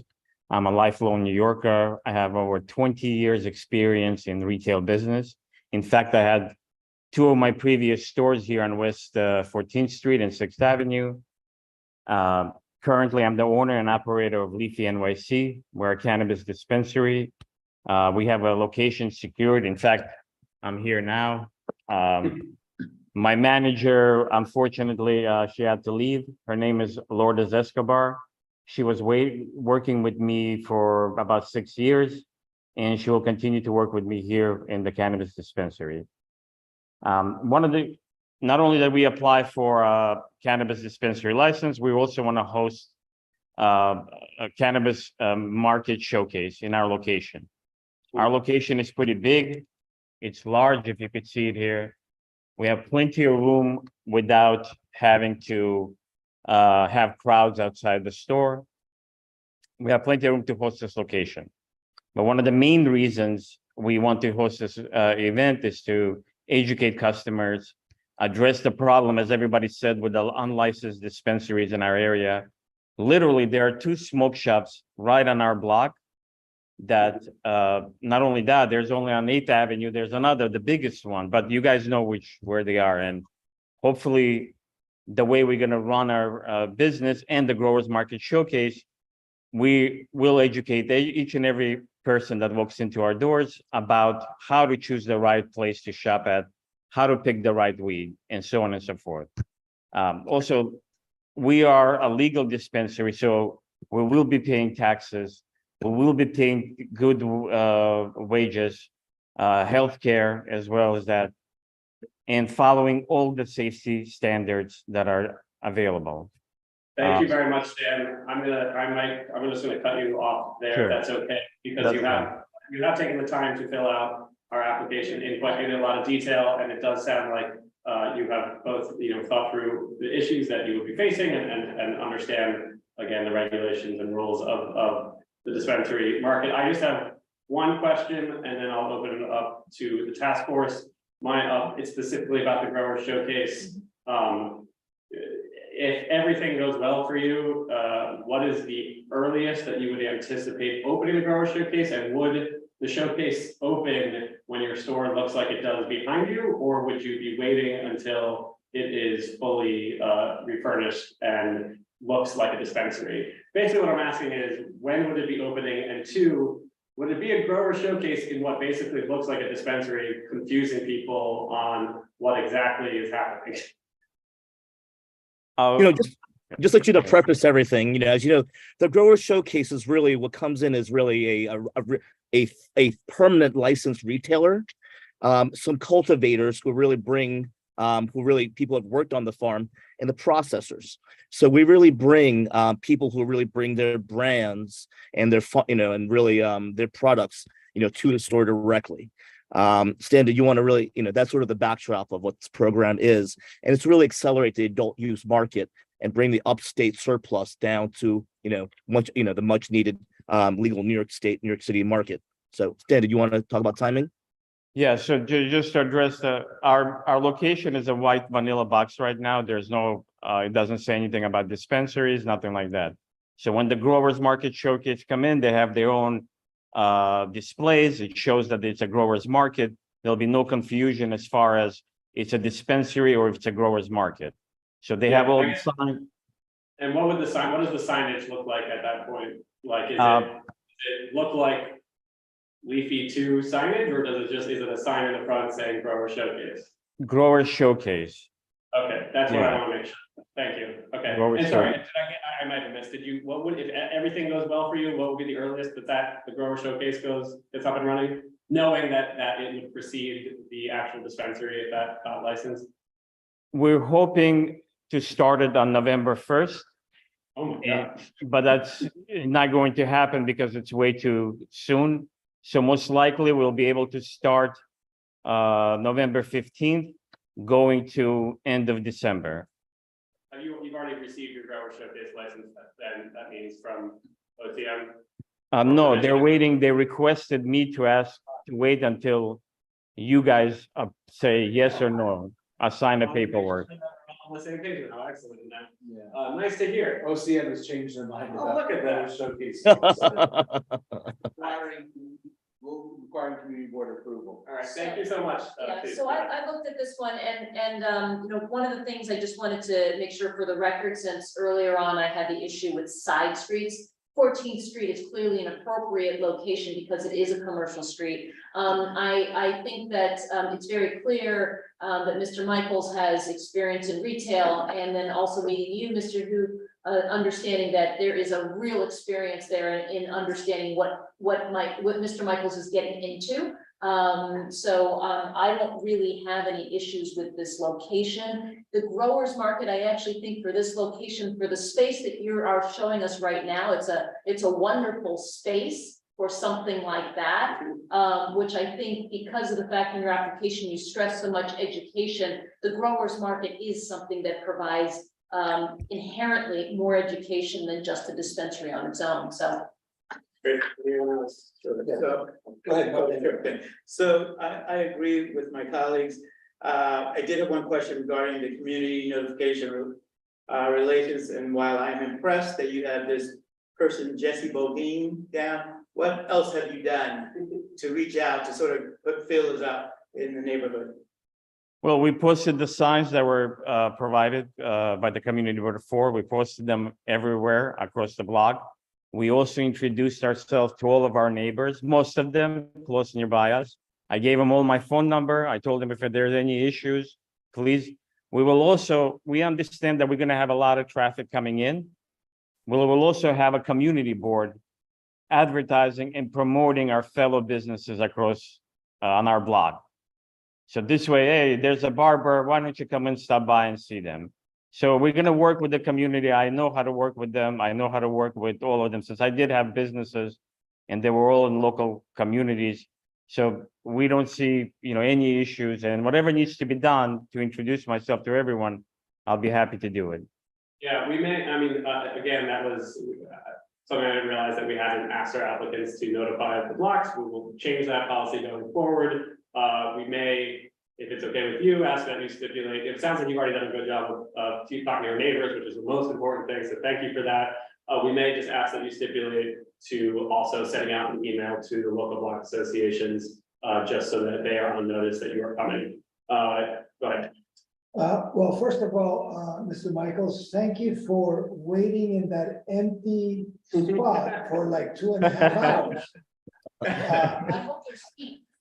I commend you for He that. pays attorney's fees for me waiting, by the way. So. Oh, no. I hear you. So I'm confused about one small issue. Are you going to be a retail dispensary or a growers market showcase, or both? And what is the difference in both? Okay. Both. So yeah, we're very excited. We know, he has a location. We're 1,000 feet from any other potential applicant for another adult use dispensary. So we're very confident in our chances for the open application. And one requirement of the open application period is, notifying you guys. So, until then, he wants to put productive use of the property to expanding access to legal cannabis in New York. And there's no conflict between having both in the same location, no conflict at all. We assume that, I assume the grower showcase license turns into, like, once you get a dispensary license, can you still have a grower showcase there? No, right? You could have it somewhere else. You could have it at another location. Yeah. Okay, so they can't be held simultaneously, but you get one No. first. Thank you. Yeah, the grower showcase. Great question. Great question. Like this weekend, Yeah. if they were ready, and if he approved it. Yes. They can start. By the way, another thing that I would ask for is, and I'm gonna turn to Mike Noble, who's got his hand up, for anyone else in the public who wants to speak on it, and then we're gonna talk and vote quickly, hopefully.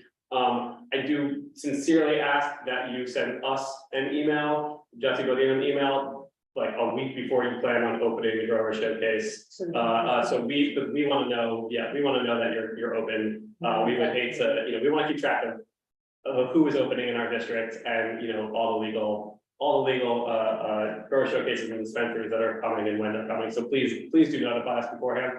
Mike Noble, go ahead. Yeah, you just answered my question, but I got another one for you. Just in general. Yeah, that was the question. You guys just answered it. Thank you. The folks who come and bring their stuff into display, right? How do you profit from that? When they sell their product, do you get a percentage? How does it work? What's the business deal there? Well, yes, we bring in the growers. They come in with their equipment. We split the profits and the expenses. Okay, 50-50? 50-50, yes. Okay, real good. Thank you. Thank you, Mike. Seeing no other hands, we're going to move to committee discussion. I'd like to make a motion that we support this applicant for both the growers market and the actual dispensary. And I don't have any stipulations. I think that the application that they filled out was pretty clear, and does not seem to pose any obvious concerns Great. I would like to make a friendly amendment, which is just that they stipulate to, we will approve with on the condition that you will be notifying block associations that we provide for you, and a stipulation that you allow us to append your application to our letter, and stating that we are, our letter will say that we are assuming that you will be operating in the manner that you have represented to us in the application. With those, that would be my two stipulations. Second. Okay, with those stipulations, all those approved, in favor of approving this application, all those opposed, seeing none, your application is getting a vote of recommendation for us. Thank you very much. Thank you for your patience. Thank you for the time tonight. Good luck to you, and we look forward to hearing from you before the grower showcase opens. Thank you very much. Have a good night, guys. Thank you so much. Take care. Thank you very much. All right, our last applicant this evening. Thank you very much, last applicant, 159 West 23rd Street, DTPFF Enterprises, for your patience.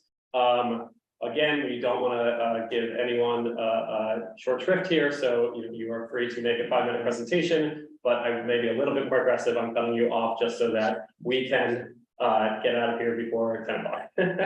All right. Whoever, yes, it's Levi.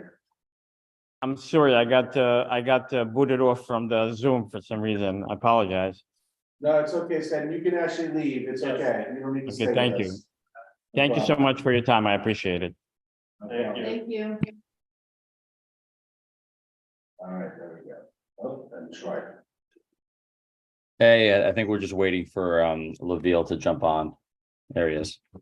Yeah, you should be coming over right now. Mike, I'm gonna lower your hand, Mike Noble, and if you're trying to speak again, you'll just raise it again, okay? So, oh, no, never mind. There we go. Okay, good evening, ladies and gentlemen. So we are here representing DTPFF Enterprises. They are a extra priority applicant for a proposed cannabis retail dispensary over at 159 West 23rd Street.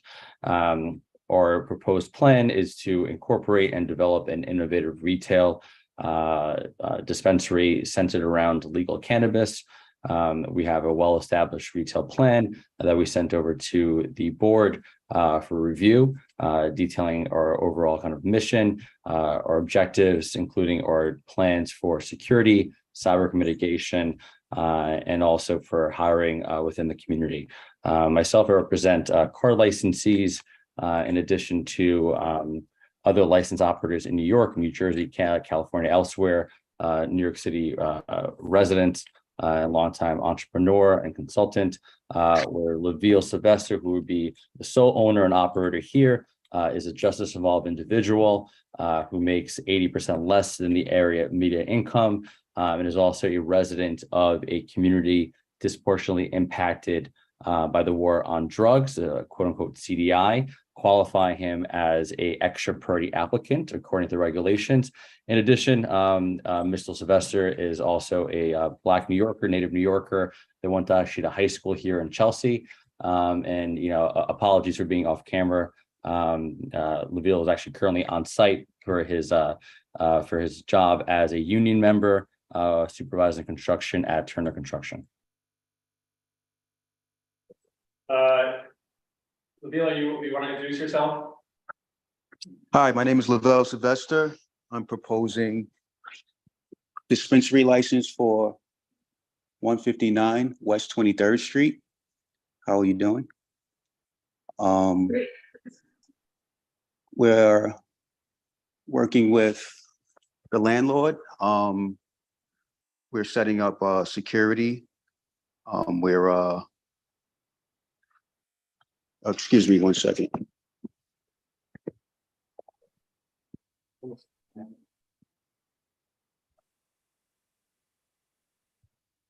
Hello? Hi there. We're here. Yeah, I'm sorry. I'm currently at work. Like Teddy said, I'm a New York City resident. I've been impacted by marijuana in my younger years, mostly in high school. The case has been dismissed. I am currently, excuse me,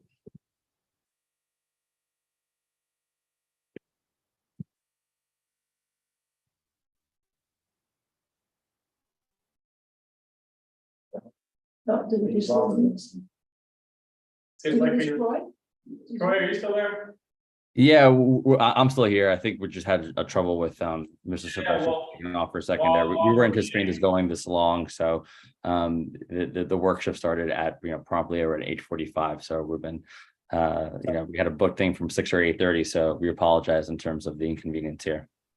We're that, we completely understand that, we've never pulled that against either of you, but if you want, while we're waiting for him to come back. Yeah, I think he's just called me right now. Laville, do you want to? I think you can talk via the phone here, which is easier if you can't get service in the building. Well, the problem is I have a water leak that I have to run to, so Oh. I can. Okay. Sorry for the timing on this. I don't know if I can resume at a later date or. Are there any question? I mean, Laville, how much time do you have right now? And you got the leak with the plumbers, right? Yeah. I mean, I got about 3 minutes. Is there any questions that you would like to ask me specifically? Yeah. I mean, for the interest of time, I'm sure you guys want to go too. We have about 3 minutes here before the plumbers come on site. So.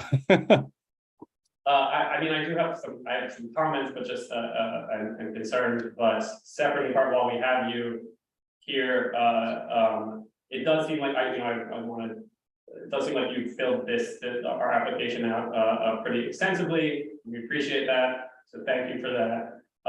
If you could just talk a little bit more about, as we've been asking everyone, it seems like you've hired an attorney for this process. Would you plan on having consultants, again, because everyone is sort of new to this industry, we want to make sure that all the applicants, are not just doing this on their own, and that people have the necessary support to make sure that they are compliant with rules and regulations. So if you could just speak to your plan for employees and consultants, and I'd like to hear about that.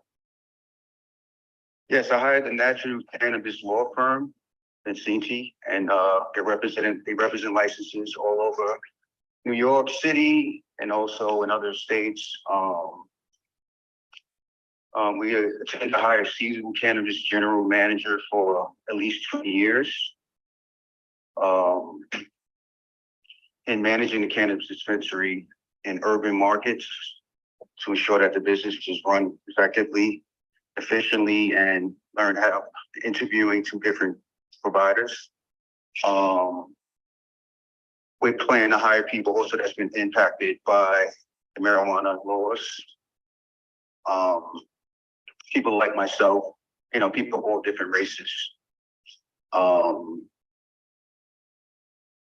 Okay, great, thank you. Yes, it seems that your application seems certainly justice oriented, which we appreciate and acknowledge. I mean, I have questions, but I don't want to. Right, Troy will be online with us, right? Yeah, I can stay on for, yeah. Yeah, okay. I mean, my questions are more comments, and maybe I can make them while the applicant is on the line. So let me do that. It's a little bit out of order, but I'm just going to share some comments, and then we'll open it up to the rest of the task force for their questions. But as those on the task force here know, and our community board knows, we have already voted to approve a card licensee, someone else, another applicant who's just as involved, literally across the street from where you were applying to open a dispensary. We greatly acknowledge that the process for licensing and applications has not been the most straightforward, and that is putting it lightly. And we also understand that that applicant has not yet opened because of a statewide injunction, and they are now forced to go back into the general population to get their final license. That being said, I do think, and I think we need to take into account that I do know that they have spent hundreds of thousands of dollars to get their store ready to open, that their space is done and ready. I also know that if they were not to get a license, and because they were lost, because you received the license instead, thereby prohibiting them from opening up because it would be 1,000 feet. I don't know how much we take this into account, but I do believe that they would bring litigation against the state And I do think that they would have some rightful claims on estoppel grounds and on reliance grounds, seeing as the number of times the state has changed their procedure. I think and you know, again, they were another card applicant, also justice involved. I do think that they were first here, and I think that just fairness calls for us supporting the initial applicant to this block.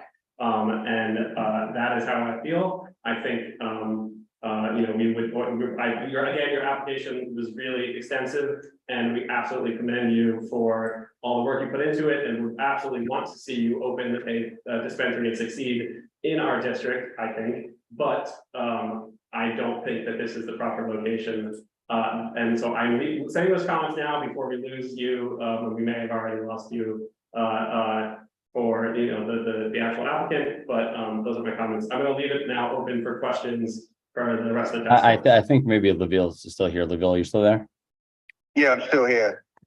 The card program is under injunction and may be unconstitutional. So the person I met with across the street, he's not a person of color. From what my knowledge is, I really don't know how and what direction is he going in for a license, but I mean, he said he was the owner and he's not a person of color. And according to the card program. That is not accurate, sir. The card program just requires that applicants have a former offense for marijuana, which that applicant did. And we are not going to, while we appreciate that obviously race plays a significant fact in why we are here this evening, why cannabis has been legalized, and the harm that Well, I'm sorry, I just want to cut you off there. You mentioned justice and fairness, right? So the card program currently is under injunction. This is for the general applications opening up November 17th. Under this particular application, this is permitted, and then everything goes into pot, and it's a randomized selection. So in this sense, voting up and down because a person across the street received a card license, who again is not a person of color, who is not an extra party applicant, you know, despite them spending significant sums towards that, that is understandable, and that is a concern for the state, not a concern for this particular application.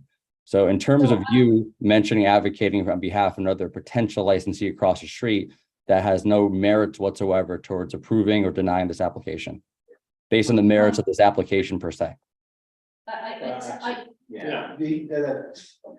I think we're allowed to take the context in which this application is received into account, sir. And we are also allowed to comment on the state processes and to remind them of the promises and that they have made, and regardless of if it's constitutional or not. I mean, it is a problem of the state. I mean, have you forgotten the promises for the state has made to make it equitable for people that are convicted, justice involved individuals and persons of color, as opposed to just receiving a, conviction that has been, not based on those grounds, and not given to folks that have been directly impacted on the war on drugs. I think, for the purpose of this conversation, taking that into account, that is what the merits of this program is for. So again, I understand and fully agree that, the way the role of the program has been kind of misguided to a certain extent, no fault to the regulators or the folks here on the board, that voting up or down based on the application for a licensee across the street, which is currently under injunction by the state of New York, by the court system, has no bearings here.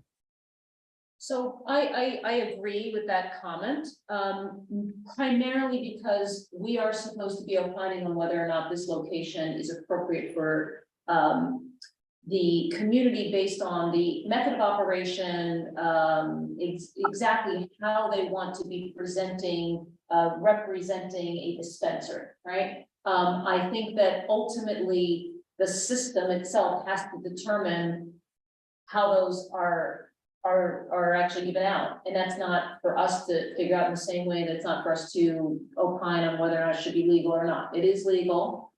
There is an injunction. That's not this applicant's fault. I don't think that we should be advocating for one over the other, but I do think it is important to note that this can be in conflict with another location that is close to it. And that's something that OCM should be recognizing And that should be for them to decide. That's my view. I don't know if anyone else has. And that's exactly what the law is. It's for them to decide based on who wins the application or doesn't, based on a randomized approach.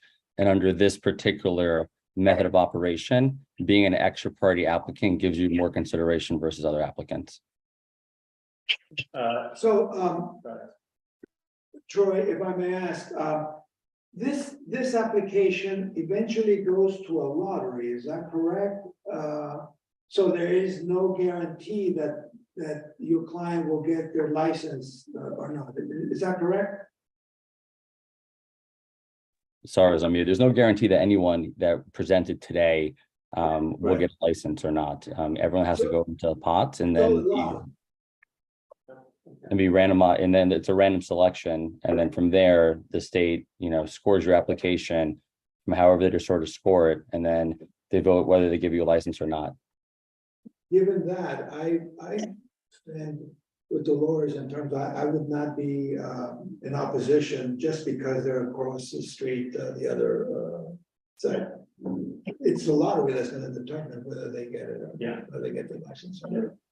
The only thing is that store opened up not under the auspices of a lottery, but with the promise that they would be able to open and a provisional license that they were. And I agree, like, again, it could be what is our role, but I think we would be remiss to not comment on that in our. I think 100%, I think that it's important to point that out, that we have already gone through the initial process.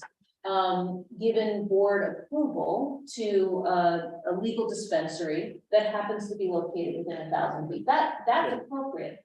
All I'm saying is, I agree with the attorney here that for us to go ahead and look at this particular application on the merit of this application is how I view our function here. But you are 100% right. It needs to be pointed out because we did go through what was the process at the time.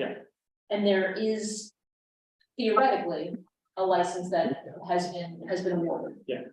All right, we're gonna open it up to attendees. If anyone has a comment or question. Troy, while we're waiting for an attendee, what is your last name, please? It only shows your first name. Jordan. Sorry, one more time. Jordan. Thank you. What law firm are you associated with? So we work with Vincente LLP. Thank you. No one intended to raise their hand. Okay, thank you. Okay, so we can. So. Judy motion? Judy, well, Judy, all right. All right. Doesn't Judy have her hand up?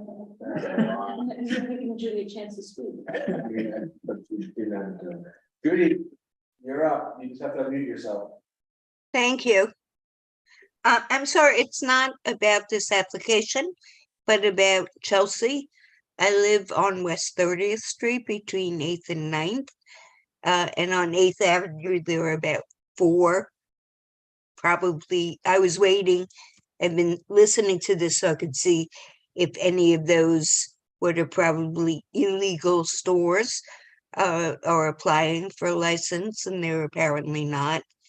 But in addition to that, and of even more concern, and I believe we've raised this by the Tenants Association, the building that I live in, to the community board. But there's a man who lives on the street who sets up a tent and has a young woman sitting there, and there's a sign that they're selling marijuana. And we have seen teenagers go there. God only knows what they're selling and Judy, what's in it. Judy, we're talking about the application here. I get it. I'm just, I'm sorry. I just wanted a minute because I've stayed on this time. I didn't know what this task force did. I think it's fantastic. This is community in action and I love it. I'm just asking for, if this task force or the community board or whatever could look at this guy that's selling on my street to. 100%, Judy. Judy, if you have my email, this is Jesse Bodine, the district manager. Oh, I think we've been in touch, Jesse, yes. Okay, so maybe just bring it to the top of my email box, and I apologize if I've not been responsive to this particular issue. But please do, and I'm happy to get as many folks as we can out there on it. Because, you know, we're talking about stores, but this is a kiosk right on the No. street. Yeah, no, it's egregious, so we should resolve it. Thank you. No problem. I'm sorry, I didn't mean to make No, your, that's make your meeting any longer than necessary. Appreciate your patience, Judy. So, you know, my point of view, from looking at the application is based on just the application itself. I had no, concerns. The fact that it's on 23rd Street, a broad commercial street, again, for the same reasons that the 14th Street application, it seems to be an appropriate, location, for the same reasons that the other application was an appropriate location. So I had no objections to the application itself. Well, I just have one more thing. I mean, again, because of our process with notice of a block association, but when we did have the hearing for the initial card licensee, you know, we had a number of people on that block who were able to speak about their concerns and speak to the applicant. And again, you know, it's applicable across all the applicants this evening, but it is another concern of mine that we moved ahead on that application, having heard from the block, and it's uncomfortable for me now to move ahead with this application without having heard from the same folks. Just I to mean, they clarify- had the same notice that in other Troy. meetings had. We had the notice for other folks as well. Thanks, buddy. Troy, we're gonna talk amongst ourselves now, and we'll let you know if we have a question for you, okay? Thanks. Just for clarity's sake, on all the applicants that were on this list, we did the reverse, what we normally do, which is that we make the applicant reach out to the block association. We decided not to do that. Once we clarified who was gonna be on the agenda, we send out notice to So the they block didn't association. have an opportunity, is what you're saying, because they didn't know who to go to. We haven't told them who the. Right, but what I'm trying to say is that the block associations, we reached out to the block association specifically, Got it. sent them the agendas, specifically people that are on tonight, saying, and with their contact information, saying if you have any concerns or issues, you want to reach out in advance, ask about what they're doing, please do so. So that's why we've had a number of the block associations attend this already tonight. I'm not saying it's the same, it's not the same as having the applicant reach out, Right. but in terms of, we did make sure the block associations were aware. And they didn't, most of them are not, I mean, there's no one here for this particular. You know, Any other thoughts? Sure, so if a lottery occurs, then will the cannabis office exclude the one over the other? So the lottery would occur and the cannabis office could potentially choose this applicant over the. Could.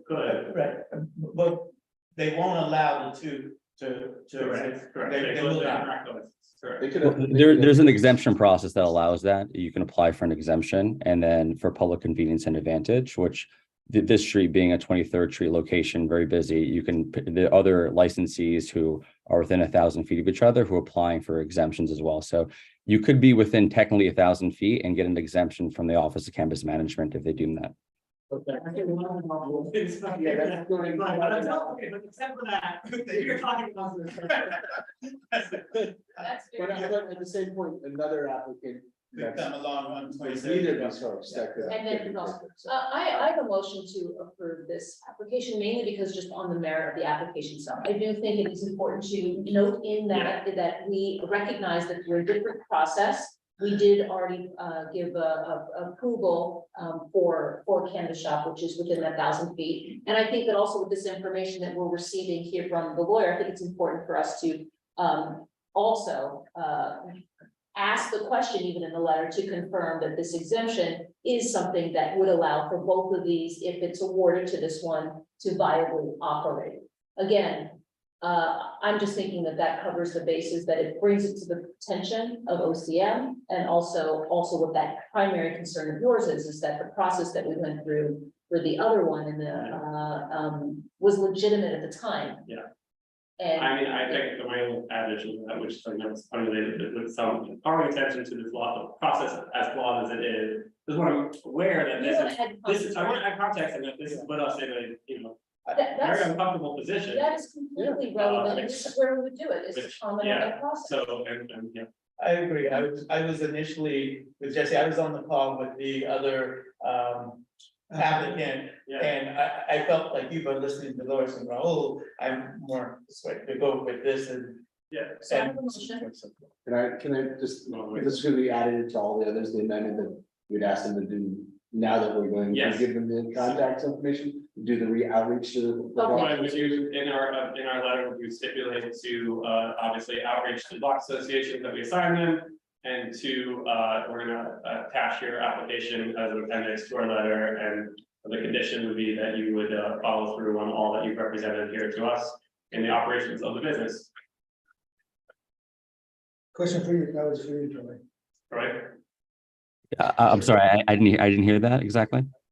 Sure, no problem, I'll repeat it. So, the same stipulations that we've asked from everyone else this evening, so one, that you would, notify the block associations that we give to you, before applying to OCM, that you give them notice, and two, that we can append, your, application that you filled out to our letter saying to OCM that you have agreed that, to abide by all of the operational plans and procedures that you've put forward to us. And those are do you stipulate to that? You know, we stipulate to that and any other recommendation to the board has, and if there's a possibility that, you know, we won't be able to, you know, impact any other licensed business in the future, we will do that because, you know, we're team players and we think everyone should be able to have a business if they can. And it's unfortunate the way, you know, the rules are right now and with the injunction. If the injunction wasn't, you know, in place, we wouldn't be sitting here right now having this meeting on our side. So I recognize all the concerns, but we'll definitely abide by all the community board stipulations and reaching out to the other associations and, you know, tenant associations and so forth, and do whatever we need to do to move forward with the application and give ourselves a fair shot at being licensed. That's what it is, that's Okay. our job. So, again, I'll just make the motion, that we support, this application, putting in the commentary on the process, also, bringing to light that there is an actual, license that has been given to someone in the area, that we have agreed with the applicant that they will do outreach, before they apply to the various block associations in the area. I think that is it. All right, that's my motion. Anyone? Nice second. Okay. I second it. All those in favor? All opposed? Seeing none. Thank you very much. Thank you, Troy. I'm sorry again that we kept you guys on. Yeah. Not realizing that there were the time constraints, and we apologize for that. But thank you for your patience, and please convey that to Thank the you for applicant. this gentlemen and people. Thank you. Great. Thank And you. have a good night, and thank you for everyone joining us online. Motion to adjourn? Second. Yeah. I can never second. Second. Okay, all those in favor?